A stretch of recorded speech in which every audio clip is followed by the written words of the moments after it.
ঠিক আছে, আমরা দেখছিলাম যে সেমিকন্ডাক্টর কাকে বলে, সেমিকন্ডাক্টরের বৈশিষ্ট্যগুলো কি, ভ্যালেন্স ব্যান্ড এবং কন্ডাকশন ব্যান্ডের।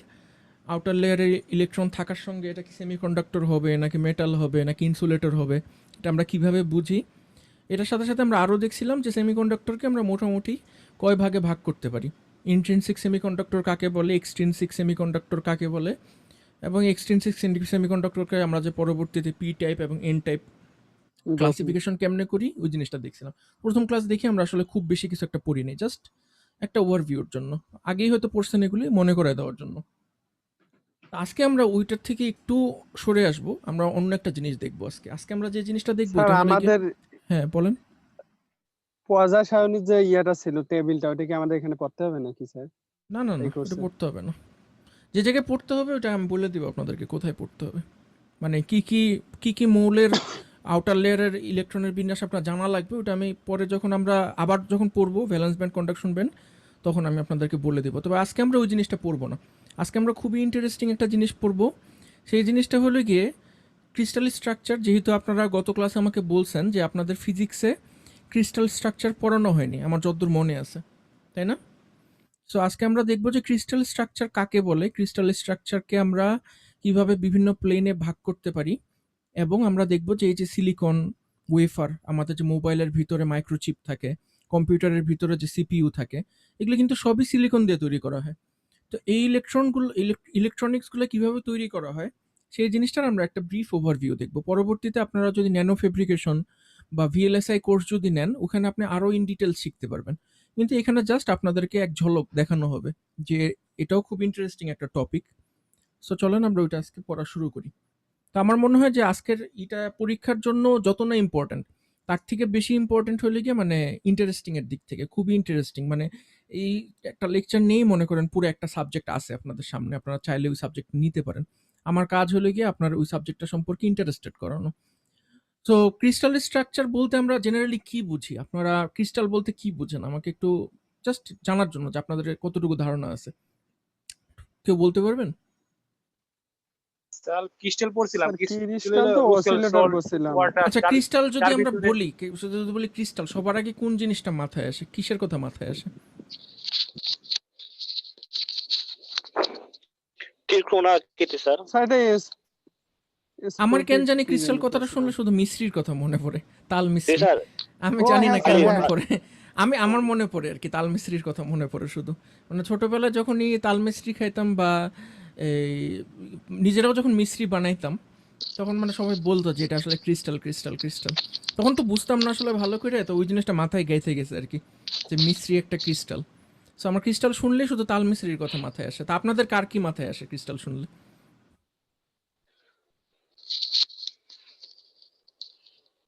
যেমন ওকে বালির জানলার কণা যে স্যার। কাচ, তার কিসের মনে কণা? হয় যে একটা কাজ এরকম কাজ বালির কণা। সাদা বালির ওই যে কণা, হ্যাঁ স্ফটিক, বালির কণা, বালির স্ফটিক স্ফটিক, দেন হ্যাঁ ওই যে। স্ফটিক মানেই তো ক্রিস্টাল, মানে ক্রিস্টালের বাংলাই হলে কি স্ফটিক। তো ক্রিস্টাল বলতে যে বালির কণা, ঠিক বলছেন, লবণের কণা, আমাদের যে লবণ থাকে আমরা ওইটা হলো কিন্তু ক্রিস্টাল, ঠিক আছে। তারপরে আমরা যে চিনি খাই, এটাও কিন্তু ক্রিস্টালিন আকারেই পাই, মিশ্রি খাই ক্রিস্টাল আকারে পাই। তারপর ফিটকিরি, আপনারা যদি পানি পরিষ্কার করেন কেউ ফিটকিরি দিয়ে, ওটাও কিন্তু ক্রিস্টাল। আমরা যে কাচ দেখি ক্রিস্টাল। ইভেন আমাদের যে ঘড়িগুলো চলে, ডিজিটাল ঘড়িগুলো আছে, এই ডিজিটাল ঘড়িগুলোর ভিতরে কি থাকে? পিজো ইলেকট্রিক ক্রিস্টাল থাকে, কোয়ার্টস, তাই না? ওটাও কিন্তু ক্রিস্টাল, ঠিক আছে। সো ক্রিস্টাল চারপাশেই আছে, কিন্তু আমরা আসলে টের পাই না যে ক্রিস্টাল আছে। ফোনের ভিতরে ঢুকেন, ফোনের ভিতরেও ক্রিস্টাল আছে। যে জায়গায় যান সব জায়গায় ক্রিস্টাল, ক্রিস্টাল ছাড়া কিছু চলে না, সব জায়গাতেই ক্রিস্টাল লাগে। সো আমার মনে হয় যে একটি ইলেকট্রিক্যাল ইঞ্জিনিয়ারিংয়ের স্টুডেন্ট হিসাবে আপনাদের অবশ্যই ক্রিস্টাল সম্পর্কে ভালো করে জানা উচিত, অ্যাটলিস্ট কিছুটা আইডিয়া থাকা উচিত। সো ক্রিস্টালকে জেনারেলি আমরা কয়েকটা ভাগে ভাগ করতে পারি। একটা হলে গিয়ে পিওর, মানে একটা নির্দিষ্ট ওরিয়েন্টেশনের ক্রিস্টালিন স্ট্রাকচার, পলিক্রিস্টালিন হইতে পারে, অ্যামোরফাস হইতে পারে। তো এগুলো কি, এই জিনিসটা আমরা পরবর্তীতে দেখব। কিন্তু আমরা মোটামুটি আইডিয়া পেলাম যে ক্রিস্টাল জিনিসটা কি। ক্রিস্টালের কতগুলো বৈশিষ্ট্য বলতে পারবেন? ক্রিস্টালের সঙ্গে অন্যান্য পদার্থের বৈশিষ্ট্যগুলো কি, আর বৈশিষ্ট্যের পার্থক্যগুলো কি? স্ফটিক কথাটা যদি শুনেন, মানে স্ফটিক স্ফটিক কথাটার সঙ্গে আপনাদের কি মাথায় স্বচ্ছ আসে? নাকি স্যার? স্বচ্ছ, স্বচ্ছ তাই না? স্বচ্ছ। স্বচ্ছ, জি তার স্যার। মানে কি আলো এটার ভিতর দিয়ে যেতে পারে, জি তার স্যার। এই জন্যই তো স্বচ্ছ মনে হয়। আর কি মনে পড়ে আপনাদের? জিনিসটা খুব স্ট্রং, ভঙ্গুর কিন্তু স্ট্রং, মানে জোরে যদি চাপ দেন অনেকক্ষণ পর্যন্ত চাপ সহ্য করতে পারে, কিন্তু একটা পর্যায়ে গিয়ে ভেঙে পড়ে। যেমন মনে করেন কাঁচ অনেকক্ষণ সহ্য করতে পারে, কাঁচ। কিন্তু একটা পর্যায়ে গিয়ে বেশি চাপ দিলে ভেঙে যায়। যে কোনো কিছুই সেম, ফিটকিরি আপনি দেখেন অনেকক্ষণ জোরে চাপ দিলেও ফিটকিরি ভাঙবে না, একটা পর্যায়ে গিয়ে ভেঙে যাবে, গুঁড়ো গুঁড়ো হয়ে যাবে, কিন্তু অনেকক্ষণ পর্যন্ত শক্তি সহ্য করতে পারে। এই ধরনের কিছু প্রপার্টি আমাদের চোখে পড়বে আমরা যদি স্ফটিক কথাটা বলি। সো ক্রিস্টাল বলতে আমরা জেনারেলি এটাই বুঝি যে কোনো একটা সার্টেন একটা পদার্থের অণুগুলো যখন একটা নির্দিষ্ট দূরত্ব পর পর একটা সার্টেন স্ট্রাকচারকে রিপিট করবে, আমরা জেনারেলি ওটাকে বলি ক্রিস্টালিন স্ট্রাকচার। যে একটা নির্দিষ্ট সময় পর পর ও একই রকম স্ট্রাকচার ফলো করতেছে, মানে এটার একটা ইউনিট থাকবে, একই সময় পর পর ইউনিটটা জাস্ট রিপিট করবে, একের পর এক রিপিট করবে, মানে পাশাপাশি খুব হাইলি অর্গানাইজড কিছু অণু থাকবে। ওই জিনিসটাকে আমরা বলি যে ক্রিস্টালিন স্ট্রাকচার, ঠিক আছে, ক্রিস্টালিন স্ট্রাকচার। সো ক্রিস্টালের সবচেয়ে মানে ক্রিস্টালিন স্ট্রাকচারের সবচেয়ে প্রথম বৈশিষ্ট্য যেটা, ওই যে যেটা বললাম যে অণুগুলো এরকম নির্দিষ্ট দূরত্ব পরপর নিজেদেরকে অ্যারেঞ্জ করবে। তো এই অ্যারেঞ্জমেন্টটা যদি আপনি দেখেন তাহলে আপনি দেখবেন যে এখানে একটা ইউনিট সেল আছে। এই যে চার কোণা, এই চারটা অণু মিলে একটা ইউনিট সেল গঠন করছে। আপনি কিছুক্ষণ পরপর দেখেন শুধু ইউনিট সেলটা কিন্তু নিজেকে রিপিট করতেছে। এই যে ইউনিট সেল যদি এটাকে বলি, কিছুক্ষণ পরে যে আবার এই একই রকম জিনিস, আবার একই রকম জিনিস, নিচে যান একই রকম জিনিস, নিচে যান একই রকম জিনিস, মানে একটা নির্দিষ্ট সময় পরপর ও জাস্ট নিজেকে নির্দিষ্ট দূরত্ব পরপর নিজেকে অ্যারেঞ্জ করতেছে। সো এই জিনিসটাকে আমরা বলি হলো গিয়ে ইউনিট সেল, ঠিক আছে। আর এই যে পুরো যে স্ট্রাকচার, এই পুরো স্ট্রাকচারটাকে আমরা বলি হলো গিয়ে একটা ল্যাটিস, ঠিক আছে। সো ল্যাটিসের মধ্যে একটা ইউনিট সেল বারবার নিজেকে রিপিট করে। সো এইটাকে আমরা তখন বলবো যে এটা একটা ক্রিস্টালিন স্ট্রাকচার। আর অ্যামোরফাস যে স্ট্রাকচারটা, অ্যামোরফাস স্ট্রাকচারের মধ্যে আপনার নির্দিষ্ট এরকম কোনো অ্যারেঞ্জমেন্ট থাকে না, জিনিসটা অনেকটা র্যান্ডমলি ডিস্ট্রিবিউটেড থাকে।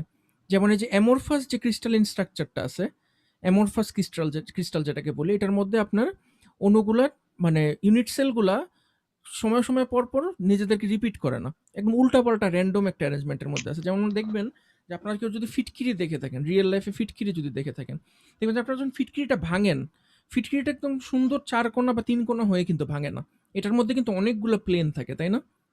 জি স্যার, জি স্যার। সবগুলো তলই থাকে সমতল, সবগুলো তলই থাকে সমতল, কিন্তু চিকুন লম্বা লম্বা হয়ে বের হয়। হ্যাঁ হ্যাঁ হ্যাঁ হ্যাঁ, সবগুলো তলই থাকে সমতল, কিন্তু একটার সঙ্গে আরেকটা প্যারালাল থাকে না বা হরিজন্টাল স্যার থাকে না, আপনার সবগুলো। কার্সর দেখা যায় না। কি দেখা যাচ্ছে না? আমাকে কিছু বললেন? আচ্ছা, স্যার ওর কথা বাদ দেন। যাই হোক, তো আপনারা মনে হয় বুঝতে পারছেন ব্যাপারটা আমি কি বোঝাতে চাইছি। যে ফিটকিরি যখন আপনি দেখবেন যে ফিটকিরির মধ্যে আপনি ওরকম কোনো এরকম একদম এক টাইপের অ্যারেঞ্জমেন্ট আপনি দেখতে পারবেন না। আপনি দেখবেন যে বিভিন্ন রকম প্লেন বিভিন্ন আছে type-এর। এখানে, কিন্তু সবগুলো প্লেনই কিন্তু সমতল। আপনি স্যার যখন ফিটকিরি কার্সর দেখা যাচ্ছে না, মানে এত আমি কার্সর নড়াচ্ছি না তো, আমি কার্সর নড়াচ্ছি না। সো আমি জাস্ট ফিটকিরির উদাহরণটা দিচ্ছি। তো ফিটকিরির দেখবেন যে ফিটকিরি আপনি যখন আলো বরাবর রাখবেন, ফিটকিরির মধ্যে দিয়ে কিন্তু পুরো আলোটা পাস করবে না। ফিটকিরি জিনিসটা জল জল করবে আলোর কাছে রাখলে, কিন্তু ফিটকিরির মধ্যে দিয়ে কিন্তু গ্লাসের মধ্যে যেরকম পুরো আলোটা পাস করে একদম, ফিটকিরির মধ্যে দিয়ে কিন্তু আলোটা পাস করে না। সো আপনারা চাইলে কিন্তু এক্সপেরিমেন্ট নিজেরা করে দেখতে পারেন যে ফিটকিরির মধ্যে দিয়ে আলো পাস করে নাকি। কিন্তু একটা গ্লাসকে আপনি যদি আলো বরাবর রাখেন, গ্লাসের মধ্যে দিয়ে কিন্তু পুরোটা আলো আপনার কাছে এসে পৌঁছায়। কারণ কি, গ্লাস হলো যে একটা ক্রিস্টালিন স্ট্রাকচার, এটার মধ্যে একদম সিলিকার যে অণুগুলো থাকে একদম এরকম রেগুলারলি অর্গানাইজ থাকে। এই জন্য আপনার আলোটা এই ল্যাটিসের যে ফাঁকটা আছে এই ফাঁকটার ভিতর দিয়ে চলে আসতে পারে, তখন আমরা দেখতে পাই। কিন্তু অ্যামোরফাসের ক্ষেত্রে যেটা হয় যে মনে করেন আলোটা এখান দিয়ে ঢুকলো, আবার এখানে বাধা পাচ্ছে, বাধা পেয়ে আবার এখান দিয়ে ঢুকলো, ঢুকে এখান দিয়ে আসলো, আবার এখানে বাধা পাচ্ছে, তখন এদিক দিয়ে বের হয়ে গেল। মানে আলোটা বের হইতেছে ঠিকই, কিন্তু সবগুলো হয়ে। আলো কিন্তু হ্যাঁ আঁকাবাঁকা হয়ে বের হচ্ছে, ওরা কিন্তু প্যারালালি আলোগুলো বের হইতে পারতেছে না। এই জন্য আমরা ভিতর দিয়ে দেখি অস্বচ্ছ, জল জল করতেছে ঠিকই কিন্তু অস্বচ্ছ। ওয়ারাস ক্রিস্টালিন স্ট্রাকচারটা হবে একদম স্বচ্ছ, কাচের যে স্ট্রাকচারটা এটা হবে একদম স্বচ্ছ। সো ক্রিস্টাল স্ট্রাকচারে এখানে জাস্ট আপনাদের সুবিধার জন্য সংজ্ঞা দেওয়া হয়েছে, এটা আপনাদের পরীক্ষার সময় কাজে লাগবে। যে স্পেস ল্যাটিস বা ল্যাটিস আমরা ছোট করে যেটাকে ল্যাটিস বলি, এই ল্যাটিসটা কাকে বলে আর ইউনিট সেলটা কাকে বলে, আমি আশা করি আপনারা বুঝতে পারছেন ইউনিট সেল এবং ল্যাটিস কাকে বলে। তো স্যার এই হ্যাঁ বলেন। ইউনিট সেল হচ্ছে যে ইয়া ছোট ছোট ইয়াগুলো আর পুরাটা মিলে হচ্ছে এক একটা ঘর, যেটা এক একটা ঘর হলে কি ইউনিট সেল, মানে যেটা বারবার Unit রিপিট cell। করতেছে ওইটাকে আমরা বলি ইউনিট সেল। আর রিপিট করার ফলে যে স্ট্রাকচারটা তৈরি হইতেছে ওইটাকে আমরা বলি ল্যাটিস। সো গেল, এটা গেল ল্যাটিস আর ইউনিট সেল গেল। তো দেখা গেছে মোটামুটি আমাদের নেচারে 14 ধরনের স্ট্যান্ডার্ড ইউনিট সেল আছে। এই 14 ধরনের বাইরে জেনারেলি ইউনিট সেল পাওয়া যায় না, অ্যাটলিস্ট বইয়ের মধ্যে লেখা আছে, আমি জানি না আর কি খুব বেশি। 14 ধরনের স্ট্যান্ডার্ড ল্যাটিস সেল আছে, ইউনিট সেল আছে, সরি। সো এই 14 ধরনের ইউনিট সেল এখানে দেওয়া আছে এই স্লাইডের মধ্যে, এটা আপনারা পড়ে দেখতে পারেন কী কী 14 ধরনের আছে। এই যে অনেক ধরনের আছে, ট্রাইক্লিনিক আছে, মনোক্লিনিক আছে, অর্থোরম্বিক আছে। তো আমরা যখন পড়তাম আমাদের ফিজিক্সে এই জিনিসগুলো একদম মুখস্থ করা লাগতো, যে অর্থোরম্বিক মানে কি, টেট্রাগোনাল মানে কি, হেক্সাগোনাল মানে কি, আমাদের পরীক্ষার মধ্যে এগুলো আসতো। তো যেহেতু এটা আপনাদের ফিজিক্সের কোর্স না, সো অবশ্যই আমি পরীক্ষাতে আপনাদেরকে এগুলো দিব না, কিন্তু আপনাদের এগুলো জেনে রাখা জরুরি, যাতে কেউ হঠাৎ করে কোশ্চেন করলে আপনারা থতমতো না খেয়ে যান যে হেক্সাগোনাল স্ট্রাকচারটা কি। আমাদের কিভাবে পড়া লাগতো, আমরা যখন মনো ডাই টাই হেক্সা টেট্রা নোনা ডেকাই হ্যাঁ। এসব আগে তো মুখস্থ মানে এগুলো জাস্ট কয়টা আছে আপনার, কয়টা মুখ আছে, এই ক্রিস্টালটা টোটাল কয়টা মুখ আছে, এবং এই মুখটা একটা মুখের থেকে একটা মুখ আরেকটা মুখের থেকে কত ডিগ্রি অ্যাঙ্গেলে ভ্যারি করে, কত ডিগ্রি অ্যাঙ্গেলে সেপারেটেড আছে, সেই জিনিসটা এগুলো দ্বারা স্যার একটু বোঝানো হয়। বুঝাই দেন স্যার।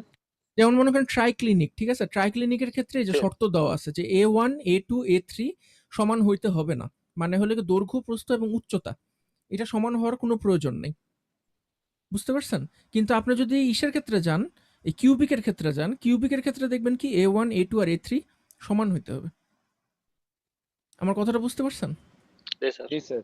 তারপর দেখেন কোনটা, দেখেন A12 মানে দৈর্ঘ্য আর প্রস্থের মাঝখানে যে কোণটা আছে, আর প্রস্থ আর উচ্চতার মাঝখানে যে কোণটা আছে, উচ্চতার দৈর্ঘ্যের মাঝখানে যে কোণটা আছে, এই তিনটা কোণ সমান হওয়ার কোনো প্রয়োজন নেই, মানে 90 ডিগ্রি হওয়ার কোনো প্রয়োজন নেই।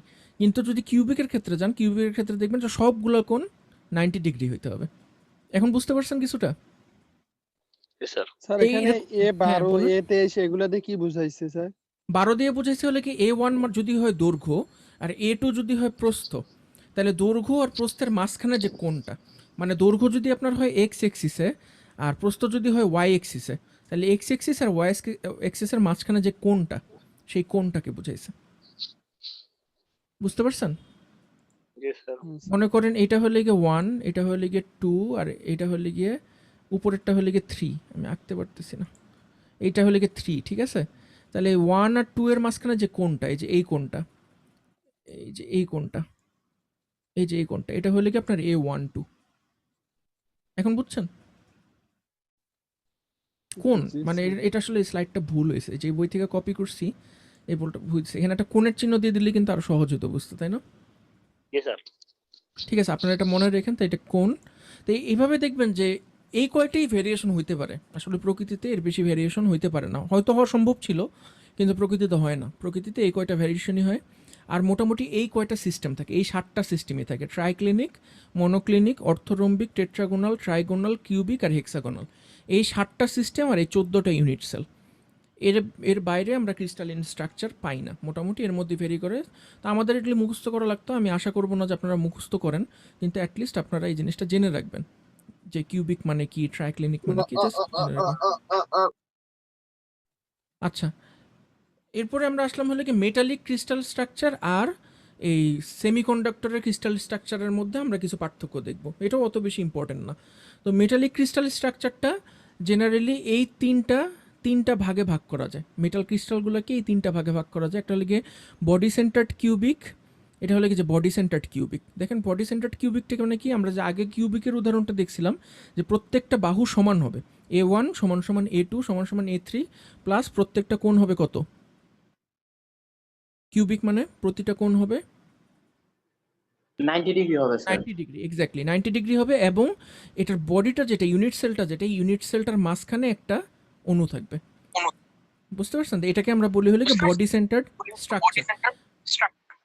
কার কাছ থেকে কি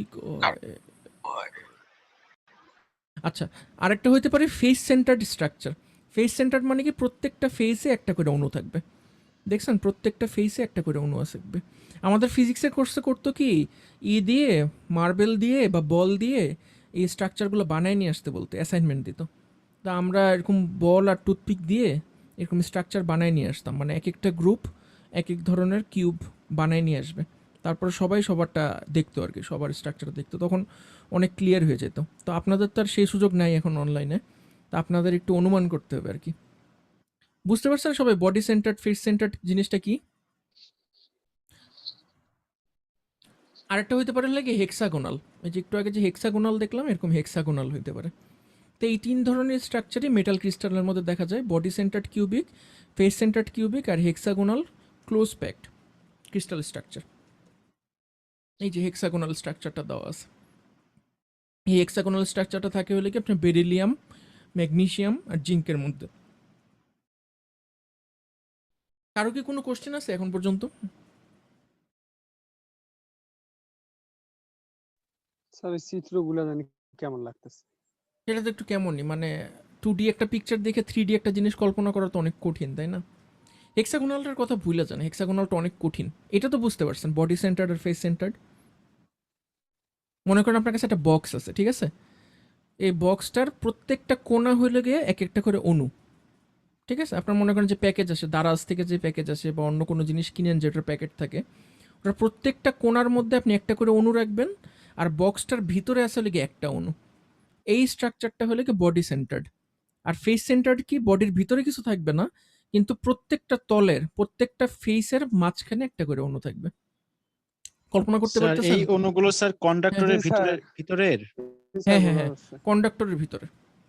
কন্ডাক্টরের ভিতরে যে মানে মেটালের অণুগুলো আছে না, ওইটা একটা আরেকটার সঙ্গে এরকম ক্রিস্টালিন স্ট্রাকচার করে থাকে। স্যার তাহলে কি স্যার এক এক মেটালে এক এক ভাবে হ্যাঁ, এক এক মেটালে এক এক গঠনটা? ভাবে থাকে, এক এক আচ্ছা মেটালে এক এক এখানে ভাবে থাকে। 3টা চিত্র স্যার, ডান পাশে যে শেষের চিত্রটা হ্যাঁ, এটা তো অন্য একটা কন্ডাক্টরের, এগুলো তো একই কন্ডাক্টরের নয়, মাঝখানে না তো না না, আলাদা কন্ডাক্টরের। 3টা ডিফারেন্ট কন্ডাক্টরের। যেমন এই দুটার ক্ষেত্রে উদাহরণ দেই নেই আমি উদাহরণ মনে হয় খুঁজে পাই নাই নাকি জানি, আমি উদাহরণ দেই নাই, কিন্তু হেক্সাগোনালেরটা দিছি।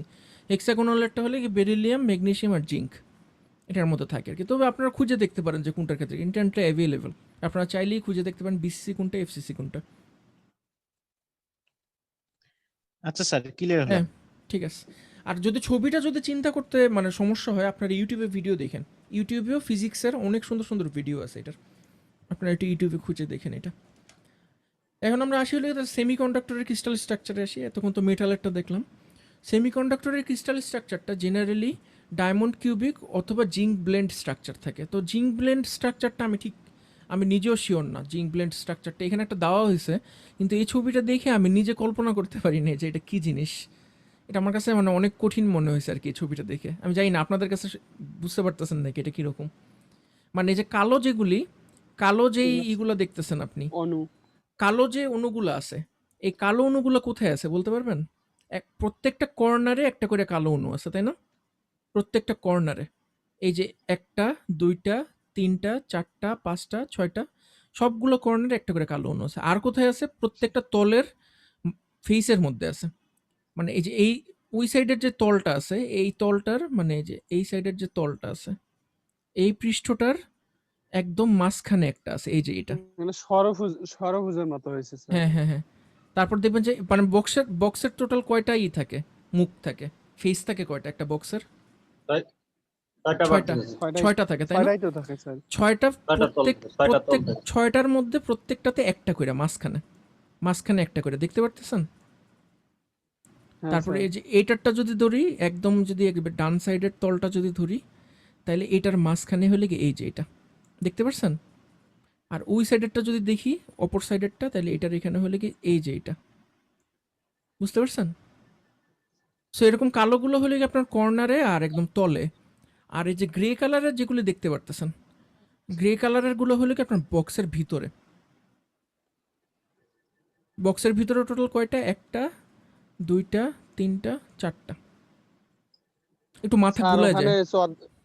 স্যার ওখানে ওই মাঝে একটা করে আছে আর কোণা একটা করে আছে, বোঝা হ্যাঁ, গেছে। মাঝে একটা করে কোনা একটা করে, ওগুলো কালো দিয়ে আলোগুলো আর দেখাইছে। ওই যে অন্য যে কালার, এই দুইটাতে আমরা কিভাবে বুঝবো কোনটা কোন আলো? এটা তো বুঝবেন না, আমি যে বুঝাই দিলাম এখন বুঝলেন। জি। এগুলো লাগে যে টিপিক্যাল সেমিকন্ডাক্টর, যেমন মনে করেন যে অ্যালুমিনিয়াম আর্সেনাইড, গ্যালিয়াম আর্সেনাইড, তারপর gallium phosphate, gallium antimony, indium arsenide, indium phosphate, Indian antimony, না তো এন্টিমোনাইট, সরি, জিঙ্ক সালফেট, জিঙ্ক টেলিরিয়াম, এগুলাতে হলে গিয়ে জেনারেলি এই স্ট্রাকচারগুলো দেখা যায়। মানে এই অণুগুলো হলে গিয়ে এক ধরনের, আর এই গ্রে কালারের যেগুলো দেখতেছেন এগুলো হলে গিয়ে আরেক ধরনের। সো এই স্ট্রাকচারটা আপনার সেমিকন্ডাক্টরের মধ্যে অনেক দেখা এগুলো যায়। তো যৌগিক পদার্থ। হ্যাঁ, যৌগিক পদার্থ। সেমিকন্ডাক্টর তো মনে করেন আপনার এই আমরা যেমন করেন সিলিকন জার্মানিয়ামেরও কিন্তু আমরা সেমিকন্ডাক্টর তৈরি করি। আবার এই যে অ্যালুমিনিয়াম আর্সেনাইড, এরকমও কিন্তু আপনারা সেমিকন্ডাক্টর তৈরি করি। মানে সেমিকন্ডাক্টর কিন্তু নট নেসেসারি যে আপনার একদম মৌলিকই হইতে হবে, এমন কোনো কথা নেই। জাস্ট সেমিকন্ডাক্টর ডোপিং করার প্রপার্টি দেখা পরে যেত। ডোপিং করার হ্যাঁ, পরে ডোপিং করার এরকম পরে পাওয়া যায়। এটা দাঁড়ান, ডোপিং করার পরে কি? হ্যাঁ, এক অর্থে কিন্তু ডোপিং করার পরেই, কারণ অ্যান্টিমনি হলে গিয়ে 5 যোজি একটা ডোপেন্ট ম্যাটেরিয়াল, আর গ্যালিয়াম হলে গিয়ে আপনার একটা সেমিকন্ডাক্টর আর কি। হ্যাঁ, সেই অর্থে বলা যায় হয়তো ডোপিং করার পরে, বলা যায় এক অর্থে ডোপিং করার পরে। আরেকটা যে স্ট্রাকচার আমরা দেখতে পাই এটা লাগে জিঙ্ক ব্লেন্ড ক্রিস্টাল স্ট্রাকচার, এটা লাগে একটা দেখতে পাই। আরেকটা দেখতে পাই হলে কি ডায়মন্ড ইন ইটসেল। তো ডায়মন্ডের সবচেয়ে ইসের উদাহরণ হলে কি আপনার যে সিলিকন, জার্মেনিয়াম, ইভেন কার্বনও কিন্তু আপনার ডায়মন্ডের মতো স্ট্রাকচার তৈরি করে। সো ডায়মন্ডের স্ট্রাকচার হলে কি যে এরকম যে আপনার এই ফেসের মধ্যে কর্নারের মধ্যে থাকবে, আর এই মাঝে মাঝে আপনার পরের ইয়ে দুই থাকবে। কোণায়। হ্যাঁ, ডায়মন্ডের স্ট্রাকচারটা তো আপনারা কল্পনা করতে পারেন। এটাতে ইউটিউবে অনেক সুন্দর সুন্দর ভিডিও আছে, আপনারা ডায়মন্ডের স্ট্রাকচারে অনেক সুন্দর সুন্দর ভিডিও পাবেন। দেখি নাই তো স্যার কোনোদিন। কোনোদিন দেখেন নাই? দাঁড়ান না চলুন স্যার। আমি খুঁজি ইউটিউবের ভিডিও। আসলে আমার ইউটিউবের ভিডিওর লিঙ্ক দেওয়া উচিত ছিল, আপডেট করি নাই স্লাইড। দেখি তারা ডায়মন্ড ইউনিট সেল।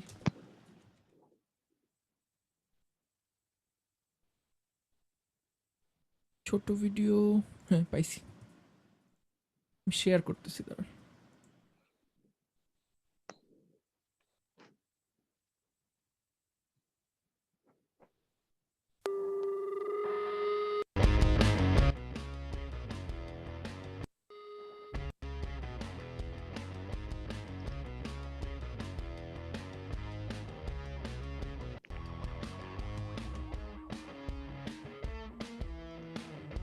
এখন কি একটু বুঝতে সুবিধা হইতেছে? দেখেন তো জি স্যার, বুঝে আসে নাকি? ডায়মন্ডের যে অণুগুলোর অবস্থান এটা অনেকটা স্যার খুব কাছাকাছি, মানে খুব কাছাকাছি, হ্যাঁ, খুব ক্লোজলি প্যাকড, এবং খুব ঘনত্বের বেশি স্যার এটা। হ্যাঁ, এবং অনেক বেশি। দেখছেন অন্যগুলোর তুলনায় এটার মধ্যে কিন্তু অন্য সংখ্যা আমার কাছে দেখে মনে হতেছে বেশি। দেখছেন একটা ইউনিট সেলের মধ্যে আবার কিন্তু কতগুলো ভাগ করে দেখানো যায়। দেখছেন এই ঘরের মতো।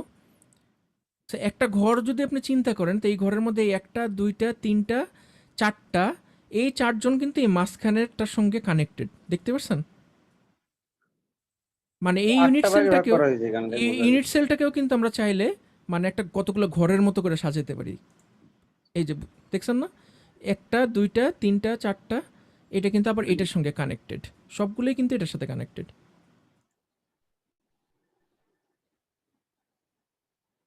তো আপনাদের যদি সমস্যা, আপনার ইউটিউবে ভিডিও দেখেন, অনেক ভিডিও আছে ইউটিউবে। আমার মনে হয় তাহলে একটু বুঝতে সুবিধা হবে। অনলাইনে পড়ালেখা করতে গেলে বেশি ইউটিউবের ভিডিও দেখতে হয়, কোনো বিকল্প নেই এটার। তো সেমিকন্ডাক্টরের স্ট্রাকচার হলে কি মেইনলি এই দুইটা। তো আপনাদের জন্য এটাই জানা ইম্পর্টেন্ট, সেমিকন্ডাক্টরের স্ট্রাকচার, ক্রিস্টাল যে আপনার unit cell. Unit cell generally আমরা দুই ধরনের দেখি, একটা হলে কি ডায়মন্ড, আর একটা হলে কি জিঙ্ক ব্লেন্ড স্ট্রাকচার আর ডায়মন্ড স্ট্রাকচার।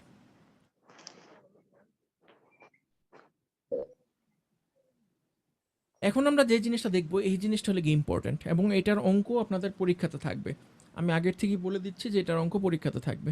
সেটা হলে কি যে একটা ক্রিস্টালের মধ্যে, একটু আগে তো আমরা যে ক্রিস্টাল স্ট্রাকচারগুলো দেখলাম, এখন এই ক্রিস্টালের মধ্যে তো অনেকগুলো প্লেন আছে, তাই না? এই যে একটা প্লেন, এই যে একটা প্লেন, এই যে একটা প্লেন, এই যে উপরে একটা প্লেন, নিচে একটা প্লেন, ইভেন আমরা এটার মাঝখান দিয়েও প্লেন আঁকতে পারি। এখন আমরা কথা দিয়ে, মানে কোনো ছবি না এঁকে কথা দিয়ে কিভাবে এক একটা প্লেনকে ইন্ডিকেট করব, সেটার একটা কনভেনশন আছে। এই কনভেনশনটা আমরা শিখব যে কিভাবে এক একটা প্লেনকে আমরা ডিনোট করতে পারি।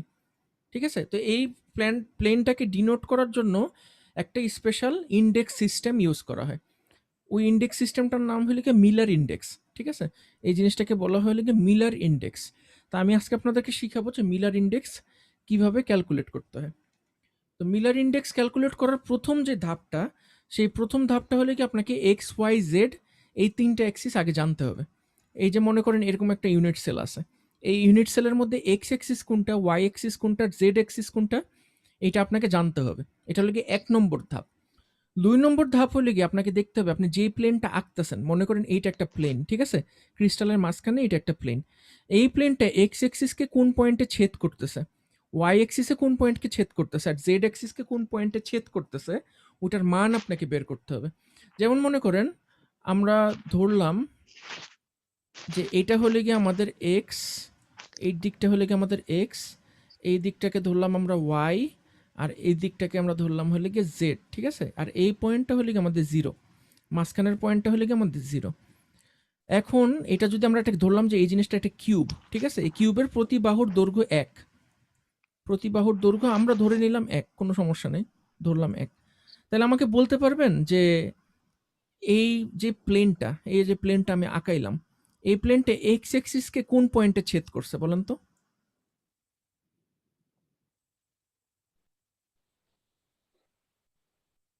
এটা হলো কি আমার এক্স অ্যাক্সিস, এটা আমার এক্স অ্যাক্সিস, এটা হলো কি ওয়াই অ্যাক্সিস, এটা হলো কি জেড অ্যাক্সিস। এই প্লেনটা এক্স অ্যাক্সিসকে কোথায় ছেদ করছে?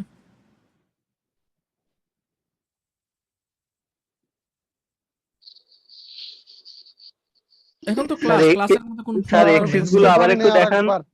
মানে এক্স অ্যাক্সিস, আরেকবার। ওয়াই অ্যাক্সিস, জেড অ্যাক্সিসটা আবার একটু দেখান, মানে এই একটু যে স্লো ভাবে স্যার, মানে এটা হলো কি এক্স অ্যাক্সিস, ঠিক আছে? জি এই যে স্যার। এটা হলো কি এক্স অ্যাক্সিস, এটা হলো কি ওয়াই অ্যাক্সিস, আর এটা হলো কি জেড অ্যাক্সিস। স্বাভাবিকভাবে তো উপরেরটাই জেড অ্যাক্সিস হয়, তাই না?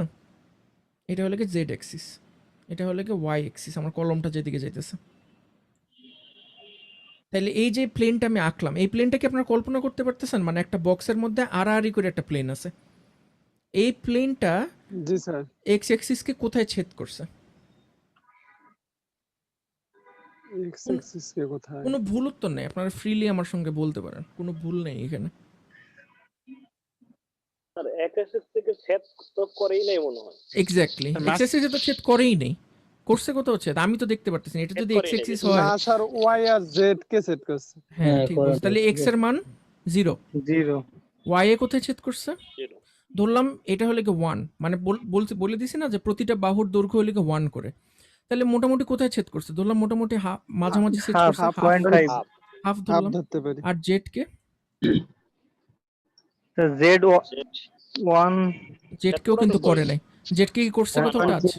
পয়েন্ট থেকে ধরছে। জেড কেও জেড করছে কে স্যার। জেড কে কোথায় টাচ করছে? এটা যদি জেড অ্যাক্সিস হয়, পয়েন্ট ও তো ও, জেড sorry, ধারে ওটা কাছেও যায় না, করেনি স্যার। করে নাই, করেনি 0, স্যার। ঠিক আছে? জেড সবাই- জেড কে সেট করে নাই স্যার। হ্যাঁ, বুঝতে পারছেন তাহলে সবাই? জি স্যার। এটা হলো কি আমার প্রথম ধাপ, 1 নম্বর ধাপ, যে আপনি এক্সিসগুলো ডিটারমাইন করবেন এবং এক্সিসের কোথায় কোথায় ছেদ করছে এটা বের করবেন। 2 নম্বর ধাপ হলে কি আপনি যেটা বের করছেন, এই মুহূর্তে যেটা বের করছেন ওটাকে উল্টাই দিবেন। উল্টাই দিলে 0 কে উল্টাই দিলে কত আসবে? ইনফিনিটি। 1/0 কত? ইনফিনিটি। আর ওয়াই ইকুয়াল 2 হবে স্যার। এটা হবে 2, এটা আসবে কত? ইনফিনিটি। ইনফিনিটি। ঠিক আছে? এরপরে হলে কি আপনার যেই ভ্যালুগুলো আসবে এই ভ্যালুটার ইটা নেবেন, আপনি কনজুগেটটা নেবেন। একটা কনজুগেট থাকবে যে আপনার যদি ইনফিনিটি থাকে তাহলে আপনি নেবেন হলে গিয়ে 0, এখানে যদি ইনফিনিটি থাকে তাহলে আপনি নেবেন হলে গিয়ে 0। সবাই কি বুঝতে পারছেন? জি স্যার। তাহলে এই প্লেনটার, এই যে প্লেনটা, এই প্লেনটার নাম হবে হলে গিয়ে 0, 2, 0। 0। পরে আমরা চলুন দেখি, আবার দেখলে আরো বেশি প্র্যাকটিস হবে আমাদের। এটাই এখানে লেখা আছে, সো আপনারা এটা চাইলে বাসায় পড়ে নিন। আমরা এখন প্র্যাকটিসে যাই। এখানে অনেকগুলো প্র্যাকটিসেরই দেওয়া আছে, ঠিক আছে? তো এখন চলেন আমরা প্রথমটা থেকে প্র্যাকটিস করা শুরু করি। না, প্রথম দুটো করব না, এই দুটো বেশি কঠিন, এই দুটো আগে করব না, এটা আগে করি, 3 নম্বরটা আগে করি। তো 3 নম্বরটাতে আপনারা বলবেন, আমি লিখবো, ঠিক আছে? বলেন এক্স অ্যাক্সিসকে কোথায় ছেদ করছে? এই যে এটা করতেছি আমরা এখন। এটা হলে কি অরিজিন, এটা হলে কি অরিজিন, ঠিক আছে? স্যার একটু উপরে তোলেন। আমি একটু জুম করি তাহলে মনে স্যার হয় এক্স অ্যাক্সিস কে হাফ, এক্স অ্যাক্সিস কে হাফে করছে স্যার। জুম করা যাইতেছে না, আপনারা জুম করেন আপনাদেরই। এক্স অ্যাক্সিসকে করছে হাফে, হাফ। জি স্যার। ওয়াই কে ওয়াই কে তো করেনি। স্যার ওয়াই কে করে নাই, ওয়াই জিরো। কে করে নাই, ওয়াই কে করে নাই। ওয়াই জি কে স্যার। করে নাই। আর জেড জেড 1 কে? স্যার। 1 এ করছে। জেড কে হাফের একটু বেশি স্যার। জেড কে 1 এ করছে, হাফের একটু একদম বেশি। একদম পুরোপুরি 1 এ জি করছে। স্যার, হ্যাঁ, 1 জেড 1 1 স্যার 1। 1 এ করছে। জি তাহলে স্যার, এটা 1 উল্টাইলে কত আসবে এখন? 2 2 2 ইনফিনিটি 1। ইনফিনিটি 1। আর one। ইনফিনিটি হলে আমরা নিব, ইনফিনিটি হলে আমরা নিব 0, Zero। ঠিক আছে? 0। 0 1 মিলছে? 0 0। জি স্যার।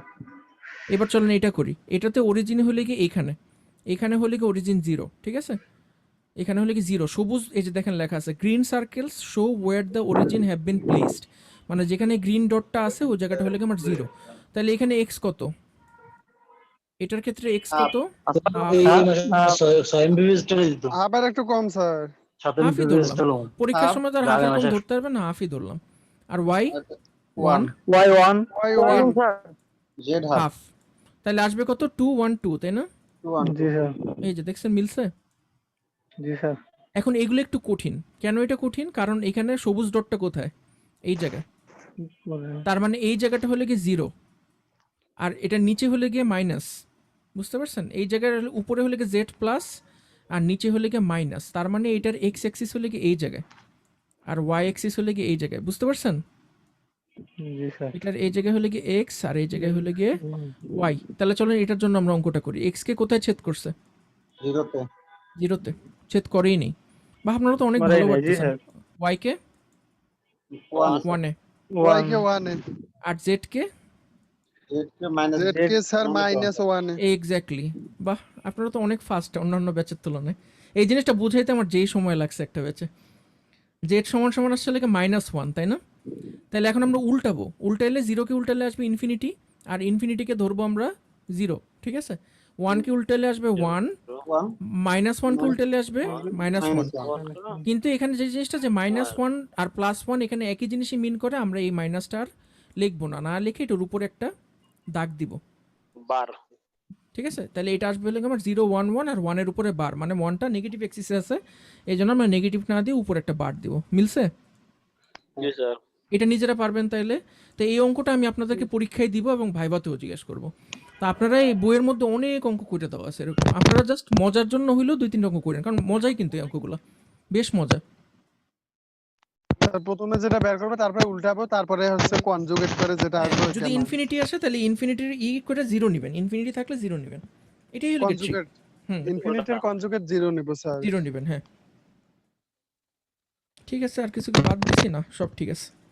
তো এই মিলার ইনডেক্সের অঙ্ক পরীক্ষাতে দিব, কারণ মিলার ইনডেক্স খুব সহজ, করতেও মজা, আমার মনে হয় আপনারা পারবেন পরীক্ষায় দিলে। 0 থাকলে কি নেব? 0 থাকলে 0ই হবে। 0ই 0 তো থাকবে না আসলে, 0 কি থাকা সম্ভব? 0 থাকতে হলে তো ইনফিনিটি হইতে হবে। প্রথমে তো ইনফিনিটি হবে না। ও না না না, দাঁড়ান দাঁড়ান দাঁড়ান দাঁড়ান, আমি মনে হয় একটা জিনিস ভুল বলছি। ভালো একটা কথা বলছেন, 0 হলে কি করবো, এটা আপনি একটা ভালো কথা বলছেন।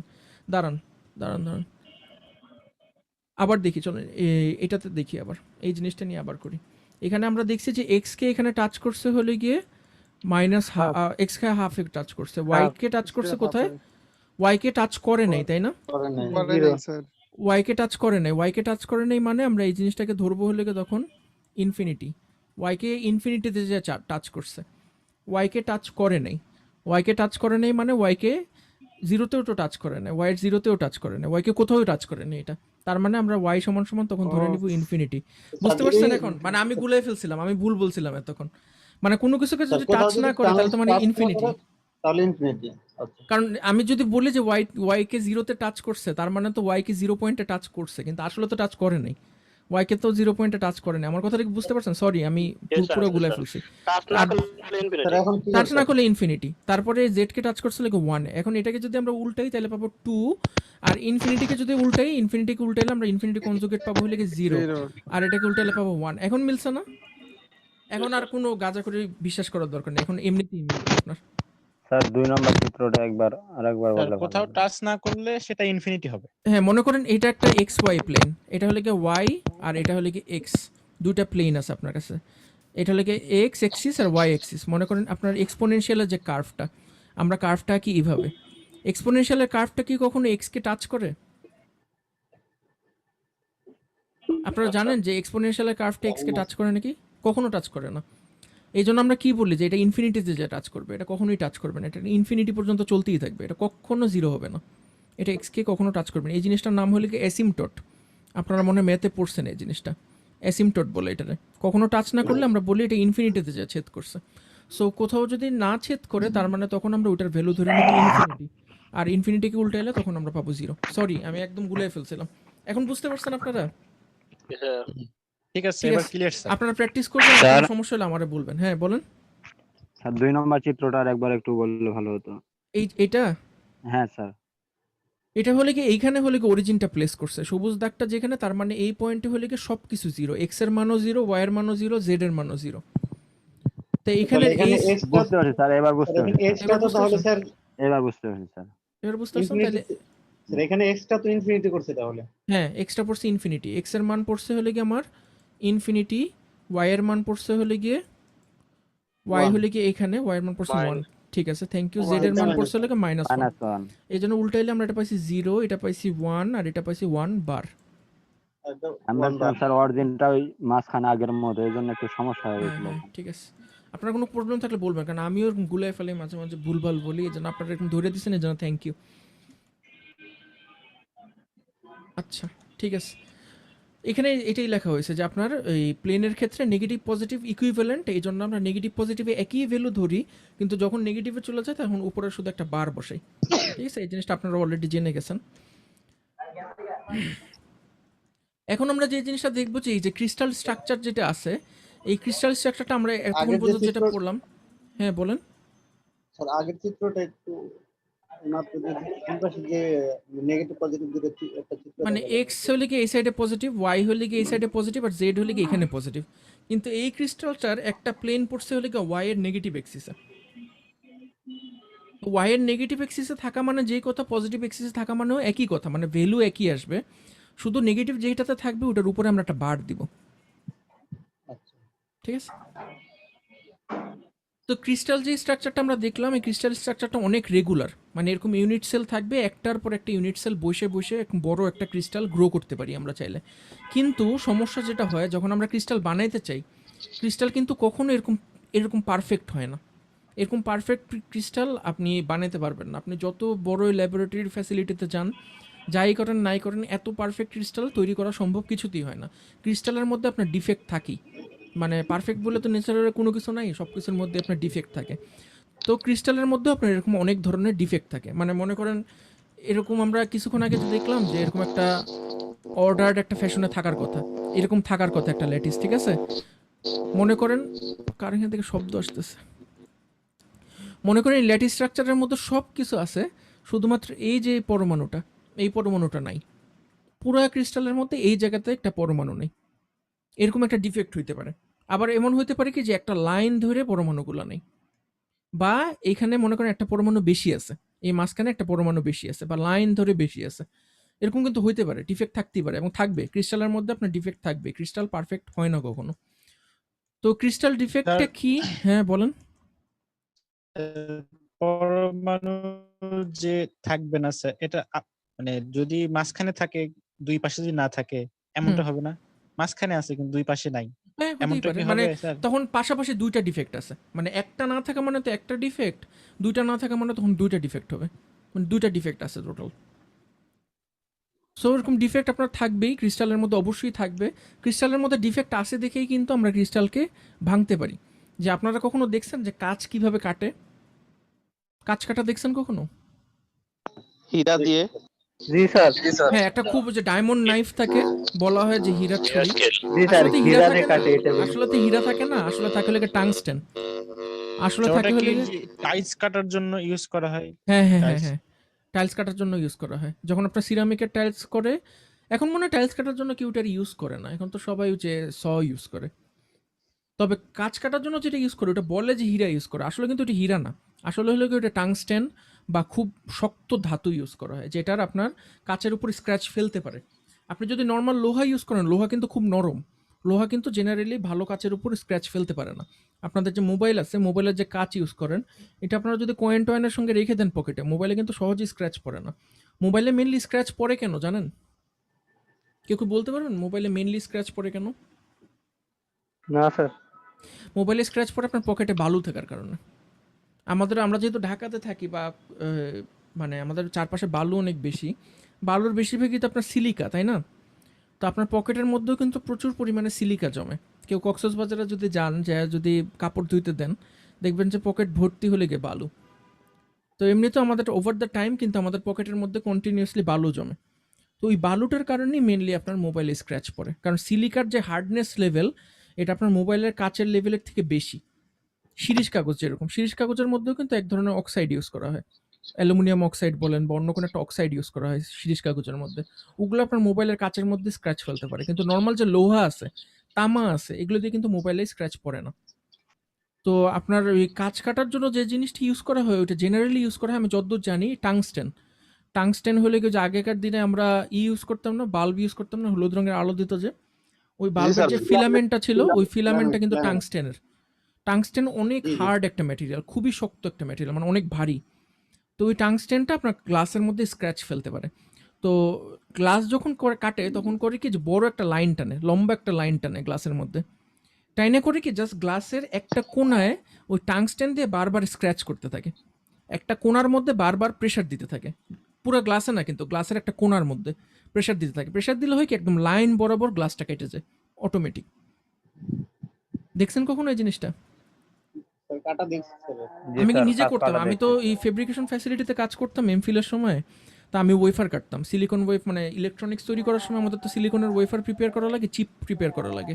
তো আমরা সিলিকনের ওয়েফার কিন্তু এইভাবে কাটতাম, মানে সিলিকনের ওয়েফারগুলো থাকে হলে কি একদম গোল। আপনারা কখনো সিলিকনের ওয়েফার দেখছেন? জি না স্যার। না স্যার, অনেকগুলো এটা সিলিকনের কোনো ওয়েফার ছিল, আপনাদের অনসাইট ক্লাস হলে আমি আপনাদেরকে দেখাইতে পারতাম। আমি আপনাদেরকে এমনিতে ইসে দেখাচ্ছি, ওয়েবসাইটে দেখাচ্ছি।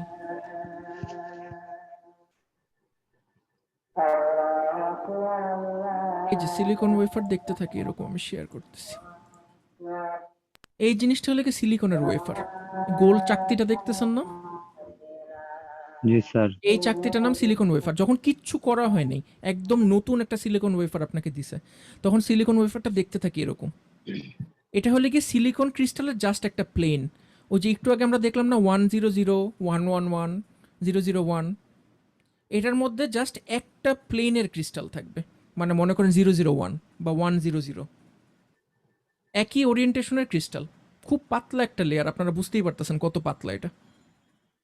তো এই ক্রিস্টালটার মধ্যে বিভিন্ন ধরনের প্রসেস করে, যে প্রসেসগুলো আমরা আজকে দেখব, এরকম প্রসেস করার পরে জিনিসটা দেখতে এরকম হয়। এই যে ছোট ছোট যে গ্রিডের মতো দেখতেছেন না, এগুলি হলে কি এক একটা চিপ। এই চিপগুলো আপনাদের মোবাইলের ভিতরে বা কম্পিউটারের ভিতরে থাকে।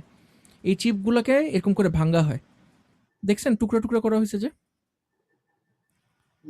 আমি নিজেই টুকরা টুকরা করতাম, মানে আমার প্রসেসটা কমপ্লিট হলে আমাকে এরকম টুকরা টুকরা করা লাগতো। এই টুকরা টুকরাটি কেমনে করা হয় জানেন? অনুমান করতে পারেন কেমনে এই টুকরাটা করা হয়? কত সুন্দর টুকরা একটা, দেখছেন? মানে প্রত্যেকটা সাইজ কিরকম একটা একটা সমান। দেখে মনে হইতেছে না যে এই জিনিসটা একদম এখান দিয়ে করাত দিয়ে বা কিছু একটা দিয়ে লেজার দিয়ে একদম সোজা বরাবর কাটা হয়েছে? জি স্যার। আসলে কিন্তু এটা করা হয়নি। আসলে কি করছে জানেন? আসলে করছে কি, এই যে এই লাইনটা দেখতেছেন না, এই যে এই লাইনটা মাঝখানে, এই যে এই কোণাটার মধ্যে আপনি যদি টাংস্টেনের একটা কলম দিয়ে বারবার যদি এই জায়গাটার মধ্যে ঠোকর মারতে থাকেন, বারবার যদি এই জায়গাটা পিঞ্চ করতে থাকেন, তাহলে হবে কি লাইন বরাবর ওয়েফারটা ভেঙে যাবে অটোমেটিক, পুরো একটা লাইন। এবং এই লাইনটা এদিকেও যাবে না সেদিকেও যাবে না, একদম যেখানে আপনি আঘাত করছেন ওই বরাবর সমান বরাবর কেটে যাবে। কেন কেন ভেঙে যাবে জানেন? তাহলে আড়াআড়ি ভাবে টান দেওয়া লাগবে না গ্লাস? আর আবার এভাবে যাবে না, কারণ এটা তো একটা প্লেন, এটা কিন্তু ক্রিস্টালের একটা প্লেন। 100 ভাঙবে হলে কি একভাবে, 111 ভাঙবে হলে কি আরেকভাবে। 100 যে ক্রিস্টালটা আছে আমরা যেটা ইউজ করি সেটা সবসময় এই সোজা বরাবর ভাঙবে। আরেকটা আছে আবার মনে হয় এটা 111 নাকি জানি, ওটা যদি এইদিকে ঠোকর মারেন আপনি, এটা কাটবে হলে 45 ডিগ্রি অ্যাঙ্গেল করে।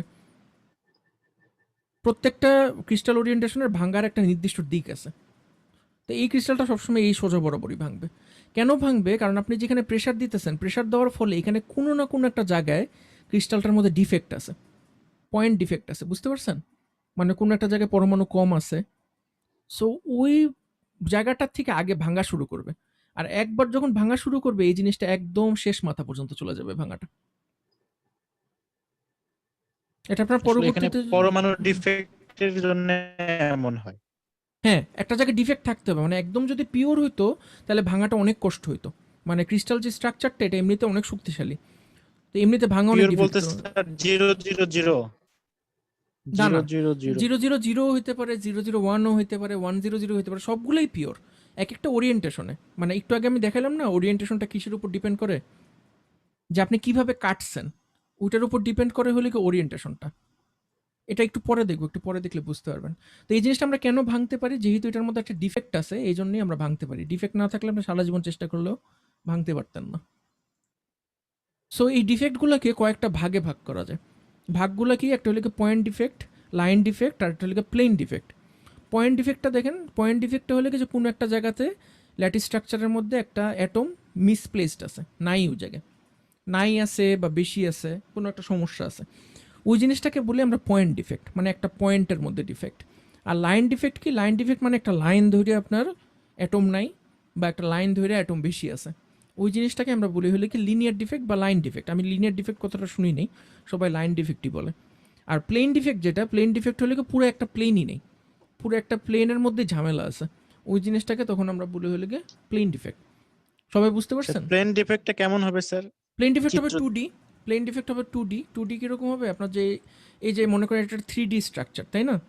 তো এই ইউনিট সেলের পাশে তো এরকম আরেকটা বক্স থাকবে, তাই না? আরেকটা এই বক্সের পাশে আরেকটা বক্স বসবে, এই বক্সের পাশে আরেকটা বক্স বসবে, বসে বসেই তো একটা 3D স্ট্রাকচার তৈরি হবে। তো মনে করেন ওই 3D স্ট্রাকচারের মধ্যে এই একটা প্লেনে কোনো অ্যাটম নেই, এই একটা প্লেনে যতগুলো অ্যাটম থাকার কথা ছিল তার একটাও নেই, তখন আমরা ওইটাকে বলবো এটা একটা প্লেন ডিফেক্ট। মানে পয়েন্ট ডিফেক্ট হলে কি আপনার 1D defect, sorry 0D defect, line defect হলে কি আপনার 1D ডিফেক্ট, আর প্লেন ডিফেক্ট হলে কি আপনার 2D ডিফেক্ট। বুঝতে পারছেন? না বুঝতে পারলে কোশ্চেন করেন, যতবার ইচ্ছা কোশ্চেন করেন, কোনো সমস্যা নেই। স্যার এই প্রশ্নটা আরেকবার একটু, মানে স্যার পয়েন্ট এই ডিফেক্ট ডিফেক্ট গুলো আরেকটু। আমি তাহলে একটু ইটাতে চাই, আবার ডায়মন্ড স্ট্রাকচারটা চাই, ওইটাতে বুঝাইতে সুবিধা হবে। এই যে এটা একটা ডায়মন্ড স্ট্রাকচার, ঠিক আছে? এটা তো শুধুমাত্র একটা ইউনিট সেলের জন্য, তাই না? এটা হলো কি একটা ইউনিট সেল, এটা তো আপনারা বুঝছেন যে এই জিনিসটা একটা ইউনিট সেল, এটা কি সবাই বুঝছেন? এটা কিন্তু একটা ক্রিস্টাল না, এটা জাস্ট একটা ইউনিট সেল। একটা ল্যাটিস তৈরি করার জন্য এরকম কয়টা ইউনিট সেল লাগবে বলেন তো দেখি? নেট কি স্যার আমাদের এখানে প্রবলেম? একাধিক, একটা ল্যাটিস তৈরি করার জন্য একাধিক ইউনিট সেল লাগবে, তাই না? মানে এটা হলো কোন একটা ইটের মতো, একটা দেওয়াল তৈরি করতে কয়টা ইট লাগে? অনেক ইট লাগে, কিন্তু একটা ইট দেখতে এরকম। সবাই বুঝতে পারছেন এখন? জি স্যার।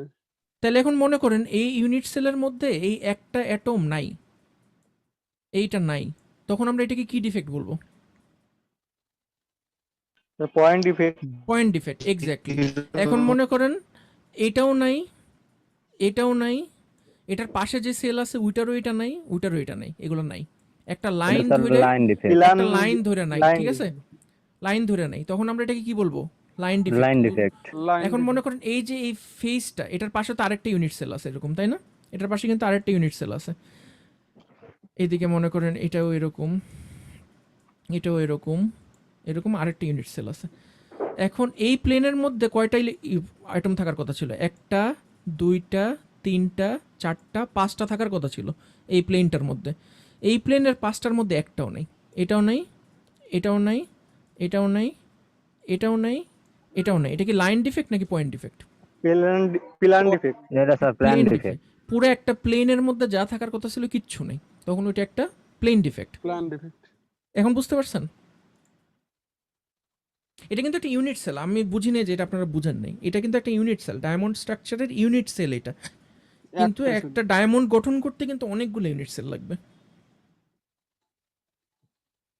আচ্ছা, যেটাই হোক, তাহলে এই ডিফেক্ট থাকার কারণেই কিন্তু আমরা ক্রিস্টাল ওই একটা জায়গায় আঘাত করে ক্রিস্টালটাকে ভাঙতে পারি। এই জন্য আপনারা গ্লাসের ফ্যাক্টরিতে যদি যান দেখবেন যে গ্লাসের ফ্যাক্টরিতে কিন্তু একটা কোণা ধরে আঘাত করে একটা লাইন বরাবর কেটে যায়। কোনো একটা জায়গায় ডিফেক্ট আছে, ওই ডিফেক্ট থেকে ভাঙা শুরু করে এই ভাঙাটা একদম পুরো শেষ মাথা পর্যন্ত চলে যায়। এখন আমরা দেখবো যে একটু আগে বললাম না যে সিলিকনের যে ওয়েফার, সিলিকনের ওয়েফারটা আমরা কিভাবে তৈরি করি। সিলিকনের ওয়েফারটা তৈরি করা হয় যে এই যে এখানে যেটা দেখাইতেছে, এখানে ছবিটা যেটা দেখতেছেন, এখানে হলো 100 ওরিয়েন্টেশনে সিলিকন ওয়েফার তৈরি করা হইতেছে। সিলিকন ওয়েফার তৈরি করার জন্য আপনার যেটা করে যে একটা সিড লাগে, বীজ লাগে একটা, মানে পিওর 100 ওরিয়েন্টেশনের সিলিকনের একটা বীজ লাগে। এই বীজটা এই যে আপনার এই গলিত সিলিকনের মধ্যে রেখে আস্তে আস্তে উপরের দিকে তোলা হয়। তোলা হইলে তখন কি হয় যে এটার নিচে আস্তে আস্তে একই ওরিয়েন্টেশনে সিলিকন গ্রো করতে শুরু করে। আপনার বাসায় কখনো মিস্ত্রি বানাইছেন? হ্যাঁ স্যার। হ্যাঁ নাকি না? কেমনে বানায় মিস্ত্রি বলেন তো বাসায়?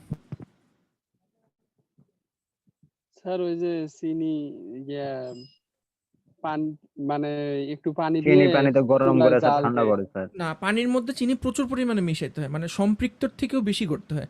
মানে জি ওভার স্যার, অনেক ঘন সম্পৃক্ত মানে স্যার। তো বুঝেন, সম্পৃক্ত মানে হলে কি একটা তরল পদার্থ কি ঘন পরিমাণ হয়েছে। দ্রবণ করতে পারে, ঠিক আছে? তো ওই সম্পৃক্ত যতক্ষণ পর্যন্ত না হবে, মানে যতক্ষণ পর্যন্ত তলানি না পড়বে, ততক্ষণ পর্যন্ত চিনি পানির মধ্যে গোলাইতে হয়, মানে অনেক ঘন পানি এবং চিনি দ্রবণ করতে হয়। এরপরে কি করতে হয় বলেন তো? স্যার গরম করতে হয়, গরম করে ঠান্ডা করতে হয় স্যার। গরম করে ঠান্ডা করতে হয়। কিন্তু গরম করে ঠান্ডা করলে কি আপনার ক্রিস্টাল তৈরি হবে? বড় বড় যে ক্রিস্টাল আপনারা দেখেন মিশ্রির যেটা বাজারে কিনেন, ওটা পাবেন? না না স্যার, স্যার, না স্যার, ওইটা ওইটা পাওয়া পাওয়ার যাবে জন্য না কি স্যার। করতে হয়? ওইটা জানি না। পাওয়ার জন্য সঠিক জানি না ওইটা স্যার। পাওয়ার জন্য আপনার যেটা করতে হয়, মনে করেন আইসক্রিম খাইছেন, আইসক্রিমের যে কাঠিটা পড়ে গেছে, ওই কাঠিটার মধ্যে তার দিয়ে আপনি ছোট একটা মিশ্রির টুকরা ফার্স্টে ঝুলাবেন ওই গ্লাসটার মধ্যে, যেটার মধ্যে আপনি গরম চিনির সিরাপটা রাখছেন। ওইটার মধ্যে ওই ছোট্ট একটা মিশ্রির টুকরা ঝুলাবেন, মানে সাসপেন্ড করে রাখবেন। এরপরে ওই জিনিসটাকে ঠান্ডা করবেন। ঠান্ডা করলে কি হবে, যে আপনার যে চিনিগুলো আছে, ওই চিনিগুলো মিশ্রির যেই ক্রিস্টালটা, এই ক্রিস্টালটার চারপাশে লেগে লেগে আস্তে আস্তে ওই জিনিসটাকে বড় করবে। বুঝতে পারছেন আমার অনেকটা কথাটা? দইয়ের মতো স্যার। অনেকটা দইয়ের মতো, হ্যাঁ, কিন্তু আসলে সিলিকনের সঙ্গে দইয়ের তুলনাটা হয় না, চিনির তুলনাটা ভালো হয়, মিশ্রির তুলনাটা ভালো হয়, প্লাস মিশ্রি আপনারা বাসায় এভাবে তৈরি করেও দেখতে দই পারেন। চলে না? দইটা উদাহরণটা হিসেবে হয় না, কারণ দইটা তো ফার্মেন্টেশন প্রসেস আর ক্রিস্টালাইজেশন প্রসেস এক প্রসেস না। এই জন্য চিনিটার সঙ্গে ডাইরেক্ট সিলিকনের একটা তুলনা আছে। তো সিলিকনের এখানে কি করে, একটা সিড লাগে। সিড মানে হলো কি একদম আগে তৈরি করা পিওর একটা 100 সিলিকনের ক্রিস্টাল এরকম গলিত সিলিকনের মধ্যে ফার্স্টে ডুবানো হয়। বুঝতে পারছেন? ডুবানোর পরে এরকম আস্তে আস্তে করে এটাকে উপরের দিকে টানা হয়। উপরের দিকে টানা হলে কি করে, ওটার সঙ্গে সিলিকনগুলো, যে এই সিলিকনগুলো আছে না গলিত সিলিকন, ওইটা লেগে লেগে এই 100 স্ট্রাকচারই লাগবে। 100 স্ট্রাকচারে ওরা নিজেদেরকে ওরিয়েন্ট করে করে বড় একটা ক্রিস্টালের সিলিন্ডার তৈরি করে। পরে এই সিলিন্ডারটাকে কি করে, এই যে সিলিন্ডারটা দেখতে হয় এরকম, বুঝতে পারছেন? সিটটা কোথায় থাকে? সিটটা থাকে হলে কি এই যে কোণাটাতে দেখতেছেন, এই কোণাটার মধ্যে সিট থাকে। এই সিটটার মধ্যে আস্তে আস্তে আস্তে আস্তে আস্তে করে সিলিকনগুলো লেগে লেগে এরকম বড় একটা সিলিন্ডারের মতো তৈরি হয়।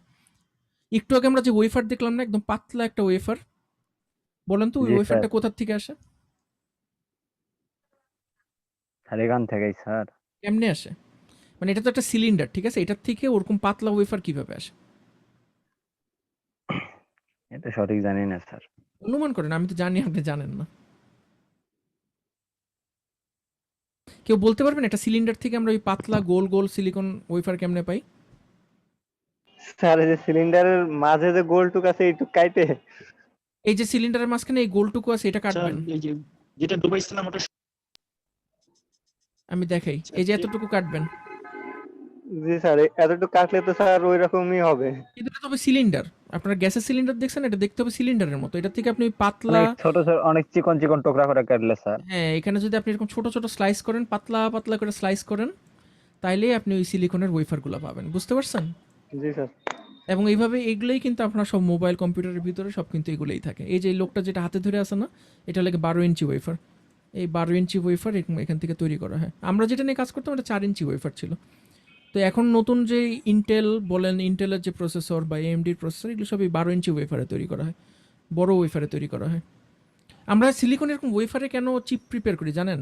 একটা একটা করে চিপ তৈরি না করে এরকম বড় একটা সিলিকন ওয়েফারের মধ্যে কেন চিপ বানায়, কেউ বলতে পারবেন? স্যার অনেকগুলো চিপ হয় এই জন্য স্যার। এক্স্যাক্টলি, মানে একটা প্রসেসের মধ্যে দিয়ে অনেকগুলো চিপ তৈরি হয়ে যায়। আপনি যদি একটা একটা করে তৈরি করতেন তাহলে অনেক সময় লাগতো। একটা করতেন, তারপর আরেকটা ধরতেন, একটা করতেন, আরেকটা ধরতেন। আর এখানে পুরা সিলিকনের মধ্যে এরকম হাজার হাজার চিপ তৈরি হইতেছে। মানে একবার আপনি ঢুকাইলেন ফার্নেসের মধ্যে, একটা প্রসেস কমপ্লিট হয়ে গেল এতগুলো চিপের জন্য। আবার আরেকটা ফার্নেসে ঢুকাইলেন, এতগুলো চিপ একসাথে হয়ে গেলো। এরপর আপনি ভেঙে ভেঙে আলাদা করলেন। বুঝতে পারছেন সবাই? জি স্যার। এইভাবে হলে কি আপনার সিলিকনের ওয়েফার তৈরি করা হয়। ফার্স্টে একটা বীজ থাকে সিলিকনের, ওই বীজটাকে গলিত সিলিকনের মধ্যে ডুবে আস্তে আস্তে করে উপরের দিকে টানা হয়। টানা হইলে আপনি যেই ওরিয়েন্টেশনের বীজ ইউজ করবেন, মনে করেন এটা 100 হইতে পারে, 001 হইতে পারে, ওই নিচের সিলিকনগুলো করবে কি ওই একই ওরিয়েন্টেশনে একটার সঙ্গে একটা লেগে এরকম একদম ইউনিফর্ম একটা ক্রিস্টালের স্ট্রাকচার তৈরি করবে। পরে আমরা এটাকে পাতলা পাতলা এই করে স্লাইস করে বীজটা কিসের তৈরি? সিলিকন, মানে মনে করেন আপনার কাছে 100 সিলিকনের একটা বীজ আছে, আগে আপনি তৈরি আর করে যেটা রাখছেন। স্যার যার ভিতর ডুবাইলাম ওটাও ওটা হবে তো গলিত silicon। সিলিকন, একদম পিওর সিলিকন গলাইছেন আপনি, অত্যন্ত হাই টেম্পারেচারে সিলিকনটারে গলায় ফেলছেন। And গলিত সিলিকনের তার কোনো ক্রিস্টাল স্ট্রাকচার নেই, এটা তো লিকুইড হয়ে গেছে। লিকুইডের কি আর কোনো ক্রিস্টাল স্ট্রাকচার আছে? জি না স্যার। বুঝতে পারছেন? তো ওইটার মধ্যে ডুবাইলে যেটা হয়, ওই যে মিশ্রির উদাহরণটা একটু আগে যেটা দিলাম, ওই বীজটার চারপাশে ওই সিলিকনগুলা অ্যাড হওয়া শুরু করে। স্যার তাইলে তো স্যার ওই বীজের যে ক্রিস্টাল আর তাহলে দুটো তো পিওর হওয়া দরকার স্যার, দুটাই তো পিওর হতে হবে। বীজটা যেটা, ওটা তো অবশ্যই একটা নির্দিষ্ট ওরিয়েন্টেশনের হইতে হবে, মানে ক্রিস্টালিন স্ট্রাকচার হইতে হবে। অ্যামোরফাস হইলে হবে না। মানে অ্যামোরফাসের মধ্যে আমরা দেখছিলাম না যে ক্রিস্টাল স্ট্রাকচারটা ইউনিফর্ম না। বীজটা যেটা, ওটা অবশ্যই ইউনিফর্ম হইতে হবে, স্যার, একটা যখন- নির্দিষ্ট। হ্যাঁ আর বলুন। যখন গলিত ওই পদার্থটা যখন ঠান্ডা করা হবে তখন হ্যাঁ। তো ওটা স্যার শক্ত হয়ে যাবে। ঠান্ডা করি না, আমরা করি কি আস্তে আস্তে উপরে তুলি। মানে ফার্স্টে বীজটাকে ডুবাই আস্তে আস্তে উপরে তুলি। তা যেই গলিত জিনিসটা লেগে যায়, একটু উপরে উঠালেই রুম টেম্পারেচারে ওটা ঠান্ডা হয়ে যায়। তখন সেটা 100 থাকবে। 100 থাকে। আপনি যদি বীজটা 100 ইউজ করেন, আপনার যেটা লাগবে ওটাও 100 হবে। আচ্ছা স্যার, এবার ঠিক আছে। ঠিক আছে? এটা অনেক ইন্টারেস্টিং। ঠিক আছে, আপনারা কেউ যদি ফেব্রিকেশন নিয়ে ভবিষ্যতে কাজ করেন বা ভিএলএসএ নিয়ে কাজ করেন, আপনাদের অভিজ্ঞতা হবে। বাংলাদেশেও এখন এগুলি নিয়ে কাজ হয়। সো এটা খুবই ইন্টারেস্টিং একটা ফিল্ড। এটা আর দেখা লাগবে না, এগুলিও দেখা লাগবে না। এগুলো হলো বিভিন্ন প্রসেস আর কি, বিভিন্ন প্রসেসের মাধ্যমে সিলিকন থেকে সিলিকন অক্সাইড, তারপর সিলিকন নাইট্রাইড, এগুলো তৈরি করার প্রসেস। এগুলো আপনাদের পড়া লাগবে না, এগুলো পরবর্তী পড়বেন। আমি যে এরকম ল্যাবে কাজ করতাম, ফেব্রিকেশন ল্যাবে কাজ করতাম। ফেব্রিকেশন ল্যাবে আপনার এরকম অনেক ইকুইপমেন্ট থাকে, ফার্নেস থাকে, তারপর আপনার ডিপোজিশন সিস্টেম থাকে বিভিন্ন। তো ওই ফেব্রিকেশন ল্যাবে এরকম ক্লিন রুম থাকে, এই ক্লিন রুমের মধ্যে আপনাকে এরকম স্যুট পরে থাকতে হয়, ক্লিন রুম স্যুট পরে থাকতে হয় কন্টামিনেশন এড়ানোর জন্য। তো ক্লিন রুমের আপনার বিভিন্ন ধরনের আছে, রেটিং আছে। যেমন এক একটা ক্লিন রুম আছে হলে কি, যেটা বলে ক্লাস 100, কিছু কিছু ক্লিন রুম আছে ক্লাস 1000। আপনারা জানেন যে 100 এবং 1000 এগুলি দ্বারা কি প্রকাশ করে? জি না স্যার। না স্যার, ক্লাস 100 ক্লাস 1000 দিয়ে প্রকাশ করে যে প্রতি মিলিয়নে কি পরিমাণ পার্টিকেল আছে।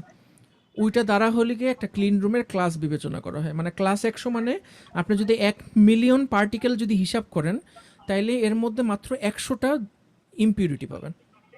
মানে কোনো একটা জায়গায় শুধু বাতাস থাকার কথা, বাতাস বাদে যা কিছু আছে সবই তো ইমপিউরিটি। এই যে আমাদের আশেপাশে ধুলা আছে, করোনা ভাইরাস আছে, ময়লা আছে, সব কিছুই লেগে ইমপিউরিটি। কিন্তু আপনি যদি একটা ক্লিন রুমে যান, ফ্যাব্রিকেশন ল্যাবে যান, তাহলে এখানকার বাতাসে 1 মিলিয়নে মাত্র 100টা দূষণ আছে, 100টা দূষিত পদার্থ আছে। তাহলে কি পরিমাণ ক্লিন এটা আপনারা কল্পনা করতে পারতেছেন। ওইখানে আপনার এরকম ক্লিন রুমের জন্য আলাদা স্যুট পরতে হয়, তো এরকম ঘন্টার পর ঘন্টা স্যুট পরে কাজ করতে হয়। তারপরে এখানকার কাজটা অনেক ইন্টারেস্টিং। স্যার ওখানে থাকাতে স্বাস্থ্যের পক্ষে ভালো। না, এটা আমিও ধারণা করতাম, কারণ আমি সবাই বলতাম যে আচ্ছা এখানে আসি, এখানে তো 4 বছর থাকলেই আমার স্বাস্থ্যের অনেক উন্নতি হবে। কিন্তু আসলে না কেন? কারণ এখানে এত বিষাক্ত গ্যাস ইউজ করা হয় যে এখানে আপনি যদি বেশিক্ষণ থাকেন, এটা আপনার স্বাস্থ্যের জন্য আরো ঝুঁকিজনক হবে। কারণ আপনি গ্যাস যতই চেষ্টা করেন যে লিক এড়াবেন, কোনো কিছু গ্যাস কিন্তু লিক হয়ই। এখানে সিলেন গ্যাস আছে, শরীরের জন্য খুবই ক্ষতিকর। তো গ্যাস লিক হবে, একবারে মারা যাবেন। স্বাস্থ্যের কথা তো দূরে থাক, একবার গ্যাস লিক হলেই মারা যাবেন। তো আসলে অতটাও স্বাস্থ্যকর না। শুধু বাতাস যে দূষণ মুক্ত হলেই স্বাস্থ্যকর, ব্যাপারটা এরকম না। আচ্ছা, তো এই গেলে হলে আমাদের সিলিকনের, মোটামুটি সিলিকনের যে ক্রিস্টাল বা আমাদের ওয়েফার, যেটা ওয়েফারটা আমরা কিভাবে তৈরি করি। আপনাদের কি এখানে আর কোনো কোশ্চেন আছে? স্যার এখন কথা হচ্ছে আমরা এক্সামের জন্য কি মানে কিভাবে পড়বো এগুলো? আচ্ছা, এটা একটা ভালো কথা বলছেন। এক্সামের জন্য আপনারা যে জিনিসটা পড়বেন, যে ক্রিস্টাল ডিফেক্টটা পড়বেন। ক্রিস্টাল ডিফেক্ট কাকে বলে, কয় ধরনের ক্রিস্টাল ডিফেক্ট আছে, এটা খুবই ভালো করে পড়বেন। এটা আমি দিবই, মানে ভাইবাতে জিজ্ঞেস করবই, এই ব্যাপারে কোনো সন্দেহ নেই। যে ক্রিস্টাল আমরা কিভাবে ভাঙি, কেন ভাঙতে পারি, তখন আপনারা বলবেন যে ক্রিস্টালের মধ্যে এরকম ডিফেক্ট থাকে, এই জন্য আমরা ভাঙতে পারি। তারপরে মিলার ইন্ডেক্স পড়বেন। মিলার ইন্ডেক্সের অঙ্ক আপনাদের অ্যাসাইনমেন্টে দিব। ক্লাস টেস্টের যে অ্যাসাইনমেন্ট পরীক্ষা, ওটার মধ্যে আমি দিব, অবশ্যই দিব। তারপরে আপনারা পড়বেন যে সেমিকন্ডাক্টর এর মধ্যে আমরা কি কি ধরনের ক্রিস্টাল স্ট্রাকচার পাই। ডায়মন্ড কিউবিক আর হলে জিঙ্ক ব্লেন্ড। আপনাদের শুধু নামটা জানলেই হবে, আর কিচ্ছু জানা লাগবে না। নামটা জানবেন আর উদাহরণ জানবেন। ডায়মন্ড ইউনিট সেল কোথায় থাকে, সিলিকন আর জার্মানিয়ামে থাকে। জিঙ্ক ব্লেন্ড কোথায় থাকে, যে অ্যালুমিনিয়াম আর্সেনেট, গ্যালিয়াম আর্সেনেট, দুটো জানলেই হবে। ঠিক আছে, তো এই জিনিসটা আপনারা পড়বেন ভাইবার জন্য, ভাইবাতে জিজ্ঞেস করব। আর মেটালের ক্ষেত্রে এই 3টা পড়বেন, যে মেটালের ক্ষেত্রে কি কি থাকে, body centred cubic, face centred cubic আর হেক্সাগোনাল ক্লোজ প্যাক্ট। এই 3টা জানলেই হবে, উদাহরণ জানা লাগবে না আপনাদের, শুধু এই 3টা নাম জানলেই হবে। এরপরে যেটা জানবেন যে ল্যাটিস কাকে বলে, ইউনিট সেল কাকে বলে। ল্যাটিস কাকে বলে, ইউনিট সেল কাকে বলে। আরেকটা জিনিস যেটা জানবেন যে ক্রিস্টালিন স্ট্রাকচার কাকে বলে, পলিক্রিস্টালিন স্ট্রাকচার কাকে বলে, আর অ্যামরফাস স্ট্রাকচার কাকে বলে। এই 3টা পড়বেন। ঠিক আছে? এই 3টা বইয়ের মধ্যে খুব সুন্দর করে দেওয়া আছে, এই 3টা পড়বেন বা ইন্টারনেটে সার্চ করলেও পাবেন। তো এই পর্যন্ত যা পড়েছি এটার মধ্যে থেকে এটাই থাকবে। এরপরে হলে গিয়ে আপনাকে এখান থেকে জিজ্ঞেস স্যার করব। হ্যাঁ বলেন। স্যার ক্রিস্টাল ডিফেক্টটা আবার একটু বলেন, মানে সংজ্ঞাটা, ক্রিস্টাল ডিফেক্টের সংজ্ঞাটা। এই যে এখানে দেওয়া আছে ক্রিস্টাল ডিফেক্ট কি কি। এই crystal have some defects contribute to mechanical properties of crystal. এই যে এখানে লেখা আছে প্রকৃতিতে আপনার পিওর ক্রিস্টাল বলতে কিছুই থাকে না, আমরা পিওর ক্রিস্টাল তৈরিও করতে পারি না। সো এখানে অনেক অ্যাটম মিসিং থাকে। তো অ্যাটম যে মিসিং থাকে ওইটাকে আমরা বললে হলে গিয়ে ক্রিস্টাল ডিফেক্ট। এটা হচ্ছে ক্রিস্টাল ডিফেক্ট। ঠিক আছে? আপনি জাস্ট এভাবে লিখবেন জি যে স্যার। ক্রিস্টাল কখনো পারফেক্ট হয় না, এর মধ্যে বিভিন্ন ধরনের ডিফেক্ট থাকে অ্যাটম মিসিং এর কারণে, এটাকে আমরা ক্রিস্টাল ডিফেক্ট বলি। শেষ। 3 ধরনের ক্রিস্টাল ডিফেক্ট আছে, স্যার পয়েন্ট, লাইন আর প্লেন। হ্যাঁ বলেন। তাই বাকি স্যার ইংলিশে না ডেফিনিশন না দিব না নাকি বাংলা বাংলায়। বললে হবে? কে বলি ইংলিশে? বাংলাতেই দিবেন। আচ্ছা স্যার। ভালো করে স্যার পড়বেন, ক্লাস কতটুকু বাংলাতে পর্যন্ত বলতে পারলে নেবেন হবে। স্যার? বুঝিনি। ক্লাস কতটুকু পর্যন্ত নেবেন স্যার? পরশু মানে সামনের ক্লাসের পরের ক্লাসে। না সামনের বলছি ক্লাসে স্যার বলে দেব। আজকে ক্লাস আজকে আজকে ক্লাস কয়টা আর বেশি পর্যন্ত দূর নেই। নেবেন স্যার আজকে ক্লাস? মনে করেন আর 15 মিনিট লাগবে। 15 আচ্ছা মিনিটের স্যার মতো শেষ সময় লাগবে। করেন। ঠিক আছে? আচ্ছা ঠিক আছে স্যার। আপনারা কি টায়ার্ড হয়ে গেছেন নাকি? অনেক ওরকমই স্যার। কঠিন আসলে এই সলিড স্টেট ডিভাইসটা, বুঝছেন, খুব কঠিন। স্যার এই যে আমাদের পাস করতে আমাকে একদম ব্যাক জান পেতে বের হয়ে গেছে। আমার এখনো মনে আছে যে সলিড স্টেট পরীক্ষার আগে যেই মানে একটা কান্নাকাটির মতো অবস্থা হইতো। কারণ খুবই কঠিন একটু সাবজেক্ট। মজা আছে ভিতরে স্যার পড়তে, এখন পর্যন্ত মানে মজা আছে, নেক্সট ক্লাসে যেটা দেখাবো ওটা দেখালে মজা ছুটে যাবে। স্যার আপনারা পড়ছেন বড় বই, আর আমরা তো মানে বই থেকে একটা চ্যাপ্টারের কিছু পার্ট পড়ি, এই জন্য আমাদের জন্য অতটা ইয়ে না। প্লাস আপনারা পড়েন হলে গিয়ে 4 মাসে, কিন্তু 4 মাসে তো আসলে ইঞ্জিনিয়ারিং কোর্স হওয়া উচিত না। ইঞ্জিনিয়ারিং কোর্স হওয়া উচিত 6 মাসের। জি স্যার এইটাই। স্যার আমাদের এর তো চেয়ে মানে বড় দিতে হবে স্যার। সিলেবাস থেকে মানে মানে সংক্ষিপ্ত করে কিছু কিছু ই করা হয়। হ্যাঁ, কিন্তু টাকাটা দিতেছেন, সেমই টাকা দিতেছেন, লস হইতেছে না আপনাদের? 4 মাস করে 3 আমাদের মাস। ডিপ্লোমাতে আবার 6 মাস ছিল। কি 6 করবো মাসই স্যার, হওয়া উচিত, 6 মাসই হওয়া উচিত আসলে। প্রচুর লস হচ্ছে। সব অথরিটি স্যার, আমরা কিছুই না। যাই হোক, তো এর মধ্যে থেকে যতটুকু শিখা যায়। টায়ার্ড হলে কি করবো বলেন? আপনাদের জন্য মায়াও লাগে, আবার মনে হয় সিলেবাসও তো শেষ হলো না। আচ্ছা যাই হোক, তা এই আজকের লাস্ট টপিক এটাই যে সেমিকন্ডাক্টর চিপ কিভাবে বানানো হয়। আমি একটা ভুল করছি, আমি আসার সময় মানে আমাদের ওইখানে অনেক সুন্দর সুন্দর ভিডিও ছিল, যে ভিডিওগুলো দেখে দেখে আমরা ট্রেনিং নিতাম। মনে করেন আপনি কোনো একটা ইনস্ট্রুমেন্ট ইউজ করবেন, মানে কোনো একটা প্রসেসের জন্য একটা ইনস্ট্রুমেন্ট ইউজ করবেন, তো ইনস্ট্রুমেন্ট ইউজ করার আগে আপনার ফেব্রিকেশন ল্যাবে কতগুলো ভিডিও থাকে। এই ভিডিও দেখে আপনাকে ফার্স্টে প্র্যাকটিস করানো হয়। প্র্যাকটিস করানোর পরে আপনাকে একটা পরীক্ষা দিতে হয়, মানে ওই ইকুইপমেন্টটা একটা টেকনিশিয়ানের সামনে আপনি চালাবেন, চালায় আপনি পরীক্ষা দিবেন। পরীক্ষা দেওয়ার পরে তারপর আপনাকে সার্টিফিকেট দেওয়া হয় যে ও এই ইকুইপমেন্টটা চালানোর জন্য রেডি। আমি ভুল করছি কি, আমার তো কখনো টিচিং প্রফেশনে আসার ইচ্ছা ছিল না, আমি ভিডিওগুলো কপি করে আর বাংলাদেশে আনিনি। এখন আমি আজকে আপনাদেরকে পড়ানোর জন্য ওই ওয়েবসাইটে ঢুকে আমার আইডি পাসওয়ার্ড দিয়ে ভিডিওগুলো নামানোর চেষ্টা করছি। এখন ওরা ধরে ফেলেছে যে আমি বাংলাদেশ থেকে, আমাকে এখন আর নামাইতে দিতেছে না। তো ওই ভিডিওগুলো দেখাইতে পারলে আপনাদের জন্য অনেক ভালো হতো আর কি, আপনারা অনেক সহজে বুঝতে পারতেন। মানে ভিডিওগুলো খুব সুন্দর। দেখেন ভিডিও দেখাইতে পারতেছি না, আমি কি করবো আর, পরের ব্যাচ থেকে হয়তো বা ইউটিউব থেকে ভিডিও নিয়ে দেখাবো। তো যেটাই হোক, তো আমরা আজকে এই লাস্ট যে টপিকটা দেখবো সেটা হলে গিয়ে যে আপনার মোবাইল কম্পিউটারের ভিতরে যে চিপগুলো তৈরি করা হয়, এই চিপগুলো কী প্রসেসের মাধ্যমে তৈরি করা হয়। তো এখানে তো অনেক প্রসেস আছে, সব প্রসেস নিয়ে তো আলোচনা করা এই সাবজেক্টের উদ্দেশ্যও না, আর অনেক সময় লাগবে। সো আমরা অল্প কয়েকটা প্রসেস দেখবো যে কীভাবে তৈরি করা হয়। তো এই একটু আগে আমরা দেখলাম যে আমরা এরকম সিলিকনের একটা ইনগট পাই, মানে পিওর সিলিকনটা আমরা যখন গলিত সিলিকনের মধ্যে ডুবে আস্তে আস্তে উপরে উঠাই, তখন আমরা এরকম সিলিকনের একটা ইনগট পাই বা একটা সিলিন্ডারের মতো একটা স্ট্রাকচার পাই। তখন এটার আমরা খুব পাতলা পাতলা কতগুলো লেয়ারে কাটি, তখন আমরা এই একটাকে বলি হলে কি এক একটা সিলিকন ওয়েফার।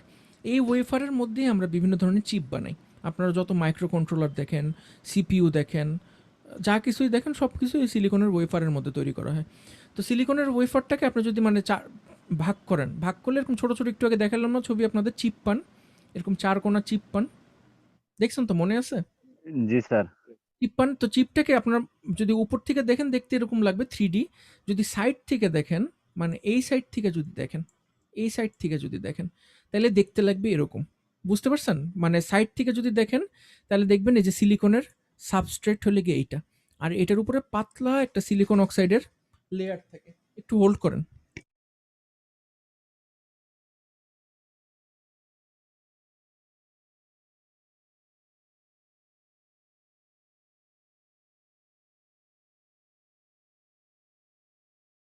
হ্যালো, জি স্যার জি স্যার। এই সাইড থেকে যদি দেখেন তাহলে দেখতে লাগবে এরকম যে সিলিকনের একটা সাবস্ট্রেট, উপরে একটা সিলিকন অক্সাইডের লেয়ার। অক্সাইডের লেয়ারটা কেন হয় বলতে পারেন? স্যার ওখানে যন্ত্রপাতি গিফট করার জন্য নাকি স্যার, না কিসের জন্য? হ্যাঁ, মানে অক্সাইডের লেয়ারটা আমাদের প্রয়োজন, কিন্তু মজার ব্যাপার কি, মানে সিলিকনের ওয়েফারটা আপনি যখনই বের করেন, মানে ফার্নেস থেকে যখনই সিলিকনটা বের করেন, বের করে সিলিকনটা কাটলেন, কাইটা সিলিকনের ওয়েফারটা তৈরি করলেন, ওটার উপর অটোমেটিক একটা সিলিকন অক্সাইডের লেয়ার পড়ে যায়। কেন পড়ে যায় বলতে পারেন? স্যার এটা কি বাতাসের সাথে বিক্রিয়া হ্যাঁ, টিক্রিয়া ঠিক করে নাকি বলছেন। স্যার? বাতাসের মধ্যে আপনার যে আছে না, পানির অণু আছে না, ময়েশ্চার আছে না, ওই জি স্যার। ময়েশ্চারের সঙ্গে বিক্রিয়া করে অটোমেটিক পাতলা একটা সিলিকন অক্সাইডের লেয়ার পড়ে। এটা অ্যাভয়েড করা সম্ভবই না। এই জন্য আমাদের ফ্যাক্টরিতে বা ফ্যাব্রিকেশন ফ্যাসিলিটিতে কনভেনশন হলে গিয়ে আপনার যদি একদম পিওর সিলিকনের ওয়েফার দরকার হয়, তাহলে ফার্স্টেই এই সিলিকনের ওয়েফারটাকে আমরা হাইড্রোফ্লোরিক অ্যাসিডের মধ্যে ডুবাই। হাইড্রোফ্লোরিক অ্যাসিডের মধ্যে ডুবাইলে এই সিলিকনের অক্সাইড লেয়ারটা খেয়ে ফেলে। হাইড্রোফ্লোরিক অ্যাসিড এই অক্সাইডের লেয়ারটা খেয়ে ফেলে। তো এটা থাকবেই, সিলিকন অক্সাইডের লেয়ারটা থাকবেই। তারপরেও আমাদের এই সিলিকন অক্সাইডের লেয়ারটা আরও প্রয়োজন হয়, মানে যেতটুকু বাতাসের কারণে পরে ওইটা এনাফ না, আমাদের প্রসেসের জন্য আরও সিলিকন অক্সাইডের লেয়ার প্রয়োজন হয়। তখন আমরা করি কি, এই সিলিকনটাকে ফার্নেসে, এই ওয়েফারটাকে ফার্নেসের মধ্যে দিই। ফার্নেসের মধ্যে দিলে আরও সিলিকন অক্সাইডের লেয়ার পড়ে, আরও সিলিকন অক্সাইডের লেয়ার পড়ে। তারপর মোটামুটি আমরা 3 মাইক্রন, আমি যে প্রসেস করতাম মোটামুটি আমার 3 মাইক্রনের মতো লাগতো, মানে এটার ইটা হইতে হইতো আপনার 3 মাইক্রন, 3 মাইক্রন আমাদের দরকার হতো, সিলিকন অক্সাইডের লেয়ার প্রয়োজন হতো। তো যখনই 3 মাইক্রন হইতো আমরা ওই ফার্নেস থেকে নামায় ফেলতাম, নামায় ফেলে তারপর এটার মধ্যে কাজ করতাম। সিলিকন অক্সাইডের লেয়ারটা কেন লাগে এই জিনিসটা দেখবেন একটু পরে। আমরা ফার্স্টে করি কি, এই ওয়েফারটা যেটা আছে এই ওয়েফারটাকে ফার্স্টে আমরা প্যাটার্ন করি। প্যাটার্ন করি মানে কি, এই ওয়েফারটা আমরা, আপনারা যেই জিনিসটা বানাইতে চাইতেছেন এটার উপরে, ফার্স্টে এটার একটা ছাপ তৈরি করি আমরা। এটার সঙ্গে কিসের তুলনা হয়? আপনারা কখনো দেখছেন, ওই পিসিবি বোর্ড তৈরি করা দেখছেন? পিসিবি বোর্ড কিভাবে তৈরি করে, জি স্যার। কেমনে তৈরি করে বলেন তো? স্যার একটা বোর্ডের উপর স্যার এটা হলো একটা লেয়ার, কি জানি একটা লেয়ার দেয় স্যার। অন্য কেউ বলতে পারবেন কেমনে করে? বোর্ডের এটা স্যার প্রিন্টেড সার্কিট বোর্ড। হ্যাঁ, প্রিন্টেড সার্কিট বোর্ড। কিভাবে করে, প্রিন্টটা কেমনে করে? স্যার ওইভাবে দেখি নাই, ডিপ্লোমা ফার্স্ট সেমিস্টারে দেখছি। আমি বলি কেমনে করে, একটু বোঝার চেষ্টা করেন কেমনে করে। আপনার একটা প্রিন্টেড, হ্যাঁ বলেন। কম্পিউটারে স্যার ডিজাইন করে ওখানে পাঠালে যারা তৈরি করে দেয়, ওই প্রিন্টটা বোর্ডের উপর কেমনে করে জানেন? ওইটা তো স্যার ওইভাবে মানে ওখানে বসে থাকে। আচ্ছা, আমি বলি, আপনারা একটু কল্পনা করেন, ঠিক আছে? মনে করেন আপনার যে পিসিবি যেটা থাকে, ওই পিসিবিটা প্রথমে কি থাকে, একটা প্লাস্টিকের বোর্ড। ওই প্লাস্টিকের বোর্ডের উপরে হালকা একটা তামার লেয়ার থাকে, কপারের লেয়ার থাকে, বুঝতে পারছেন? মানে বিশাল বড় একটা বোর্ড, এই বোর্ডের উপরে জাস্ট কপারের লেয়ার। এরপরে করে কি, একটা কাগজের মধ্যে, A4 সাইজের কাগজের মধ্যে আপনি যেই প্রিন্টটা পাঠাইছেন, যেই লেআউটটা পাঠাইছেন, ডিজাইন, ও করে কি একটা দেয়, লেজার প্রিন্টার দিয়ে ওই কাগজের উপরে ওই জিনিসটাকে প্রিন্ট করে, বুঝতে পারছেন? কাগজের উপর আপনার ডিজাইনটা প্রিন্ট করে। প্রিন্ট করার পরে যেই সাইডটাতে প্রিন্ট হয়েছে ওই সাইডটা করে কি তামার দিকে রেখে উপরে ইস্ত্রি করে, একদম আপনারা যে কাপড়ের যে ইস্ত্রি, ওই ইস্ত্রি দিয়ে ইস্ত্রি করে। স্যার প্রিন্টটা উপরে লেগে যায়। এক্স্যাক্টলি। আপনার যে ওই যে টোনার আছে না, মানে লেজার প্রিন্টারের যে টোনার থাকে, ওই টোনার খুললে দেখবেন ভিতরে কার্বনের ছোট ছোট ছোট ছোট গুঁড়ার মতো, পাউডারের মতো থাকে, যেটা দিয়ে আসলে প্রিন্টটা হয়। ওই যে কালিগুলা তখন ওই তামার লেয়ারের উপর লেগে যায়, বুঝতে পারছেন সবাই? স্যার করছিলাম। কালিটা লেগে যায়, লেগে যাওয়ার পরে কি হয়, ওরা একটা ফেরিক ক্লোরাইড নামে একটা এজেন্ট আছে যেটা দিয়ে এচিং করে, এচিং ম্যাটেরিয়াল আছে একটা, এচিং লিকুইড। ওই ফেরিক ক্লোরাইডটা দিলে কি হয় বলেন তো, ওই বোর্ডটায় ফেরিক ক্লোরাইডের মধ্যে ডুবায়। ফেরিক ক্লোরাইডের মধ্যে ডুবাইলে কি হয়, ফেরিক ক্লোরাইড হলে তামা খেয়ে ফেলে। কোন জায়গাগুলো তামা চলে যাবে এখন? মনে করেন এটা একটা বোর্ড, প্রিন্টেড সার্কিট বোর্ড, এটার মধ্যে আপনি ডিজাইন করছেন, ঠিক আছে? এরকম ডিজাইন করছেন, এই জায়গাটার মধ্যে কালি বসে গেছে, ঠিক আছে? আর বাকি সব জায়গায় তামা। এখন এটা আপনি ফেরিক ক্লোরাইডের মধ্যে ডুবাইলেন, তাহলে কোন জায়গাগুলো তামা চলে যাবে? যেই জায়গাগুলোতে ডিজাইন নাই ওই জায়গাগুলো তামা চলে যাবে, কারণ এটা তো কেউ প্রোটেকশন নাই। এই জায়গায় তো কালি দিয়ে প্রোটেকশন করতেছে, তাই না? বাকি জায়গাগুলো তো কোনো প্রোটেকশন নাই, তাহলে ওই জায়গাগুলো তামা চলে যাবে। তারপরে আপনি কি করবেন, আপনি ওই কোনো একটা স্পিরিট বা অন্য কিছু নিয়ে এই কালিগুলো তুলে ফেলাবেন। স্যার ওই থিনার দিয়ে মুছলেই হয়।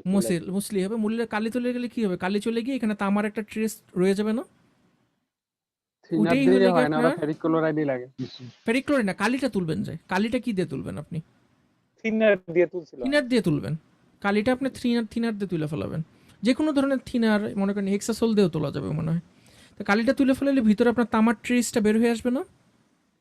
এইভাবে হলে কি জি আপনার স্যার। প্রিন্টার তাহলে প্রিন্টার সার্কিট বোর্ড তৈরি করার জন্য আপনার কি লাগলো? ফার্স্টে আপনি যেই জায়গাগুলোতে প্যাটার্ন চান ওই জায়গাগুলো আপনার ফার্স্টে প্রোটেক্ট করা লাগলো, তাই না? স্যার আমরা protect করা- প্রোটিয়াস কালি দিয়ে। সফটওয়্যারে ডিজাইন করছিলাম তার হ্যাঁ ঠিক বলছেন, Proteus প্রোটিয়াস তো আমি শিখাই এই করছিলাম স্যার সেমিস্টারে। আমরা, আপনারা অলরেডি প্রোটিয়াস করে ফেলাইছেন? না না স্যার ডিপ্লোমাতে করছিলাম। ডিপ্লোমাতে আচ্ছা। করছিলাম স্যার। ভালো হয়েছে, এই জিনিসটা খুব কাজে লাগবে পরে আপনাদের প্রোটিয়াস। তাহলে এই যে সিলিকনের মধ্যে আমাদের বিভিন্ন ধরনের প্যাটার্ন করা লাগে। এখন আপনারা সহজেই বুঝতে পারবেন এই প্যাটার্নগুলো আমরা কেমনে করি। আমরা প্যাটার্ন করি কি, ফার্স্টে আমরা উপরে একটা মোমের ফটোরেজিস্ট, যেটা এটা হলো কি আসলে এক ধরনের ওয়্যাক্স, মোমের মতো পলিমার, বুঝতে পারছেন? এই ফার্স্টে আমরা পলিমারটা দিয়ে ঢেকে ফেলি, পুরো জিনিসটাকে পলিমার দিয়ে ঢেকে ফেলি। এরপরে করি কি, আমাদের কাছে একটা মাস্ক থাকে। ওই যে একটু আগে আমরা যেটা করলাম না, A4 কাগজে আমরা যে প্রিন্ট করলাম, ওটা কিন্তু আমাদের একটা মাস্ক, বুঝতে পারছেন? তো আমরা ইসের মধ্যে আগের থেকেই কাচের একটা লেয়ারের মধ্যে আগের থেকে আমরা একটা মাস্ক তৈরি করে রাখি। কাচের একটা লেয়ার থাকে, এই কাচের লেয়ারটা এরকম 4 কোণা, মানে এই ওয়েফারটার সাইজেরই। এটার মধ্যে বিভিন্ন ধরনের প্যাটার্ন থাকে। এই মাস্কটা আমরা এই ফটোরেজিস্টের উপর রাখি, মানে এই মাস্কটা আমরা এই সিলিকন ওয়েফারটার উপরে রাখি। উপরে রাখার পরে আমরা ইউভি লাইট দিই, আল্ট্রাভায়োলেট লাইট দিলে কি হয়? আল্ট্রাভায়োলেট লাইট দিলে যেটা হয় যে আপনার যেই জায়গাগুলোতে কোনো ট্রেস নাই, ওই জায়গাগুলোতে যে ফটোরেজিস্টগুলো আছে, ওই ফটোরেজিস্টগুলো নরম হয়ে যায়। আমার কথাটা বুঝতে পারছেন? জি স্যার। যে জায়গাগুলোতে ট্রেস নেই ওই জায়গার ফটোরেজিস্টগুলো নরম হয়ে যায়, মানে এক ধরনের স্পেশাল ওই থিনার টাইপের ম্যাটেরিয়াল আপনি যদি ডুবান তাহলে ওই জায়গার ফটোরেজিস্টগুলো উঠে যাবে। আমার কথাটা বুঝতে পারছেন? জি স্যার। এটা দুই ধরনের হইতে পারে, একটা হইতে পারে ইউভি দিলে শক্ত হবে, আর একটা উল্টাটাও হইতে পারে যে আপনার ইউভি দিলে নরম হবে। এটা ডিপেন্ড করে ফটোরেজিস্টটা কি পজিটিভ ফটোরেজিস্ট নাকি নেগেটিভ ফটোরেজিস্ট, ওই জায়গায় আপনার যাওয়ার দরকার নেই। আপনার মেইনলি যেটা জানা দরকার যে আমরা এইভাবে মাস্ক তৈরি করি, পরে ইউভি লাইট দিই। ইউভি লাইট দিলে আমাদের depending on the property of photoresist, কিছু জায়গার ফটোরেজিস্ট নরম হয়ে যায় অথবা ফটোরেজিস্ট শক্ত হয়ে যায়। তারপরে আমরা যখন একটা দ্রবণে ডুবাই তখন কি করে, যেই জায়গাগুলো ফটোরেজিস্ট আমাদের প্রয়োজন নেই ওই ফটোরেজিস্টগুলো চলে যায়। চলে গেলে তখন কি হয়, আমাদের সুন্দর একটা প্যাটার্ন তৈরি হয়, ফটোরেজিস্ট দিয়ে আমাদের এখানে একটা প্যাটার্ন তৈরি হয়। তারপরে আমরা কি করি, তারপরে আমরা বিভিন্ন ধরনের এচিং করি। এর পরের স্লাইডে আসবে, আমরা এচিং করি। এই যে ফটোরেজিস্টের একটা সুন্দর একটা প্যাটার্ন তৈরি হয়ে গেল। এখন আমরা যদি এখানে এচিং করে আমরা সুন্দর এখান থেকে সিলিকন তুলে আনতে পারবো। তো শুধু যে জায়গার ফটোরেজিস্ট নাই শুধুমাত্র কিন্তু সিলিকন ডাইঅক্সাইড ওখান থেকেই যাবে, বা সিলিকন কিন্তু ওখান থেকে যাবে। ফটোরেজিস্টের নিচে যা আছে এখান থেকে কিন্তু কিছুই যাবে না। আমার কথাটা কি বুঝতে পারছেন? ওই যে একটু আগে আমরা ফেরিক ক্লোরাইড দিয়ে যে কাজটা করলাম ওই মানে কাজটাই রঙের এখানে নিচের হবে। থাকবে আর রঙের ব্যতীত সব উঠে হ্যাঁ, যাবে, ঠিক মানে যে এরকম? মোম যেটা এই মোমের নিচে থাকবে আর মোমের বাইরে যা কিছু আছে এগুলি কিছুই থাকবে না, সব চলে যাবে। তা আমরা বিভিন্ন ধরনের এচিং টেকনিক ইউজ করি। এচিং এর মধ্যে আপনার DRIE আছে, ডিপ রিঅ্যাক্টিভ আয়ন এচিং আছে, আবার অনেক ধরনের ওয়েট এচিং টেকনিক আছে, ওগুলো আপনাদের জানার দরকার নেই। তো আপনাদের যখন ফটোরেজিস্ট থাকে, এই ফটোরেজিস্টের মধ্যে আমরা যখন এচিং করি, দেখেন সিলিকনের আগে কিন্তু পুরোটা জায়গায় সিলিকন ছিল, যখন আমরা এচিং করছি তখন সিলিকন নাই হয়ে গেছে না, সিলিকন অক্সাইড নাই হয়ে গেছে না। জি স্যার। নাই হয়ে গেলে এখন আমরা যদি এখানে যদি ফটোরেজিস্টটা তুলে ফেলি তাহলে এখানে সুন্দর সিলিকন অক্সাইডের একটা স্ট্রাকচার তৈরি হবে না ওয়েফারের উপরে? জি স্যার। এখন আমরা করব কি, আমরা আয়ন বোম্বার্ডমেন্ট করব। আমার মনে করি এখানে সিলিকন আছে কিন্তু আমরা এটাকে সিলিকন বানাবো না, আমরা এটাকে মনে করেন এন টাইপ সিলিকন বানায় ফেলাবো। এতক্ষণ তো ইন্ট্রিনসিক সিলিকন ছিল, আমরা এটাকে এক্সট্রিনসিক সিলিকন বানাবো, আইদার পি টাইপ বানাবো বা এন টাইপ বানাবো। তখন কি করব আমরা, তখন আমরা যেটা করব যে এখানে কতগুলো একটা আয়নের বিমের মধ্যে রাখবো। এই আয়নের বিমটা অনেক হাই ভেলোসিটিতে যে ডোপেন্ট আছে এই ডোপেন্টগুলো এই ওয়েফারের দিকে ছুঁড়ে মারবে, মানে এটাকে বলা হলো আয়ন বোম্বার্ডমেন্ট। এই জিনিসটাকে প্রসেসটাকে বলা হলো আয়ন বোম্বার্ডমেন্ট। এরকম আয়ন ছুটে আসবে। কোন জায়গার সিলিকনগুলো ডোপ হবে বলেন তো? স্যার এই ফাঁকা জায়গার স্যার। শুধুমাত্র এই ফাঁকা জায়গার সিলিকনটা ডোপ হবে। তাহলে এখানে কি হবে, এখানে একটা মনে করেন আমি এন টাইপ ডোপিং করলাম, তাহলে এখানে একটা এন ওয়েল তৈরি হবে, এনের একটা কুয়া তৈরি হবে, তাই না? এরকম একটা এনের কুয়া তৈরি হবে। আবার মনে করেন আমি যদি অন্য একটা জায়গাতে যদি পি টাইপ করতে চাই, তাহলে আমি পি টাইপ যদি ডোপেন্ট ছুঁড়ে মারি তাহলে এখানে পি টাইপ তৈরি হবে। বুঝতে পারছেন এন জাংশন আর পি জাংশন কিভাবে তৈরি করা হয়? জি স্যার। এই জন্য আমাদের সিলিকন অক্সাইড প্রয়োজন।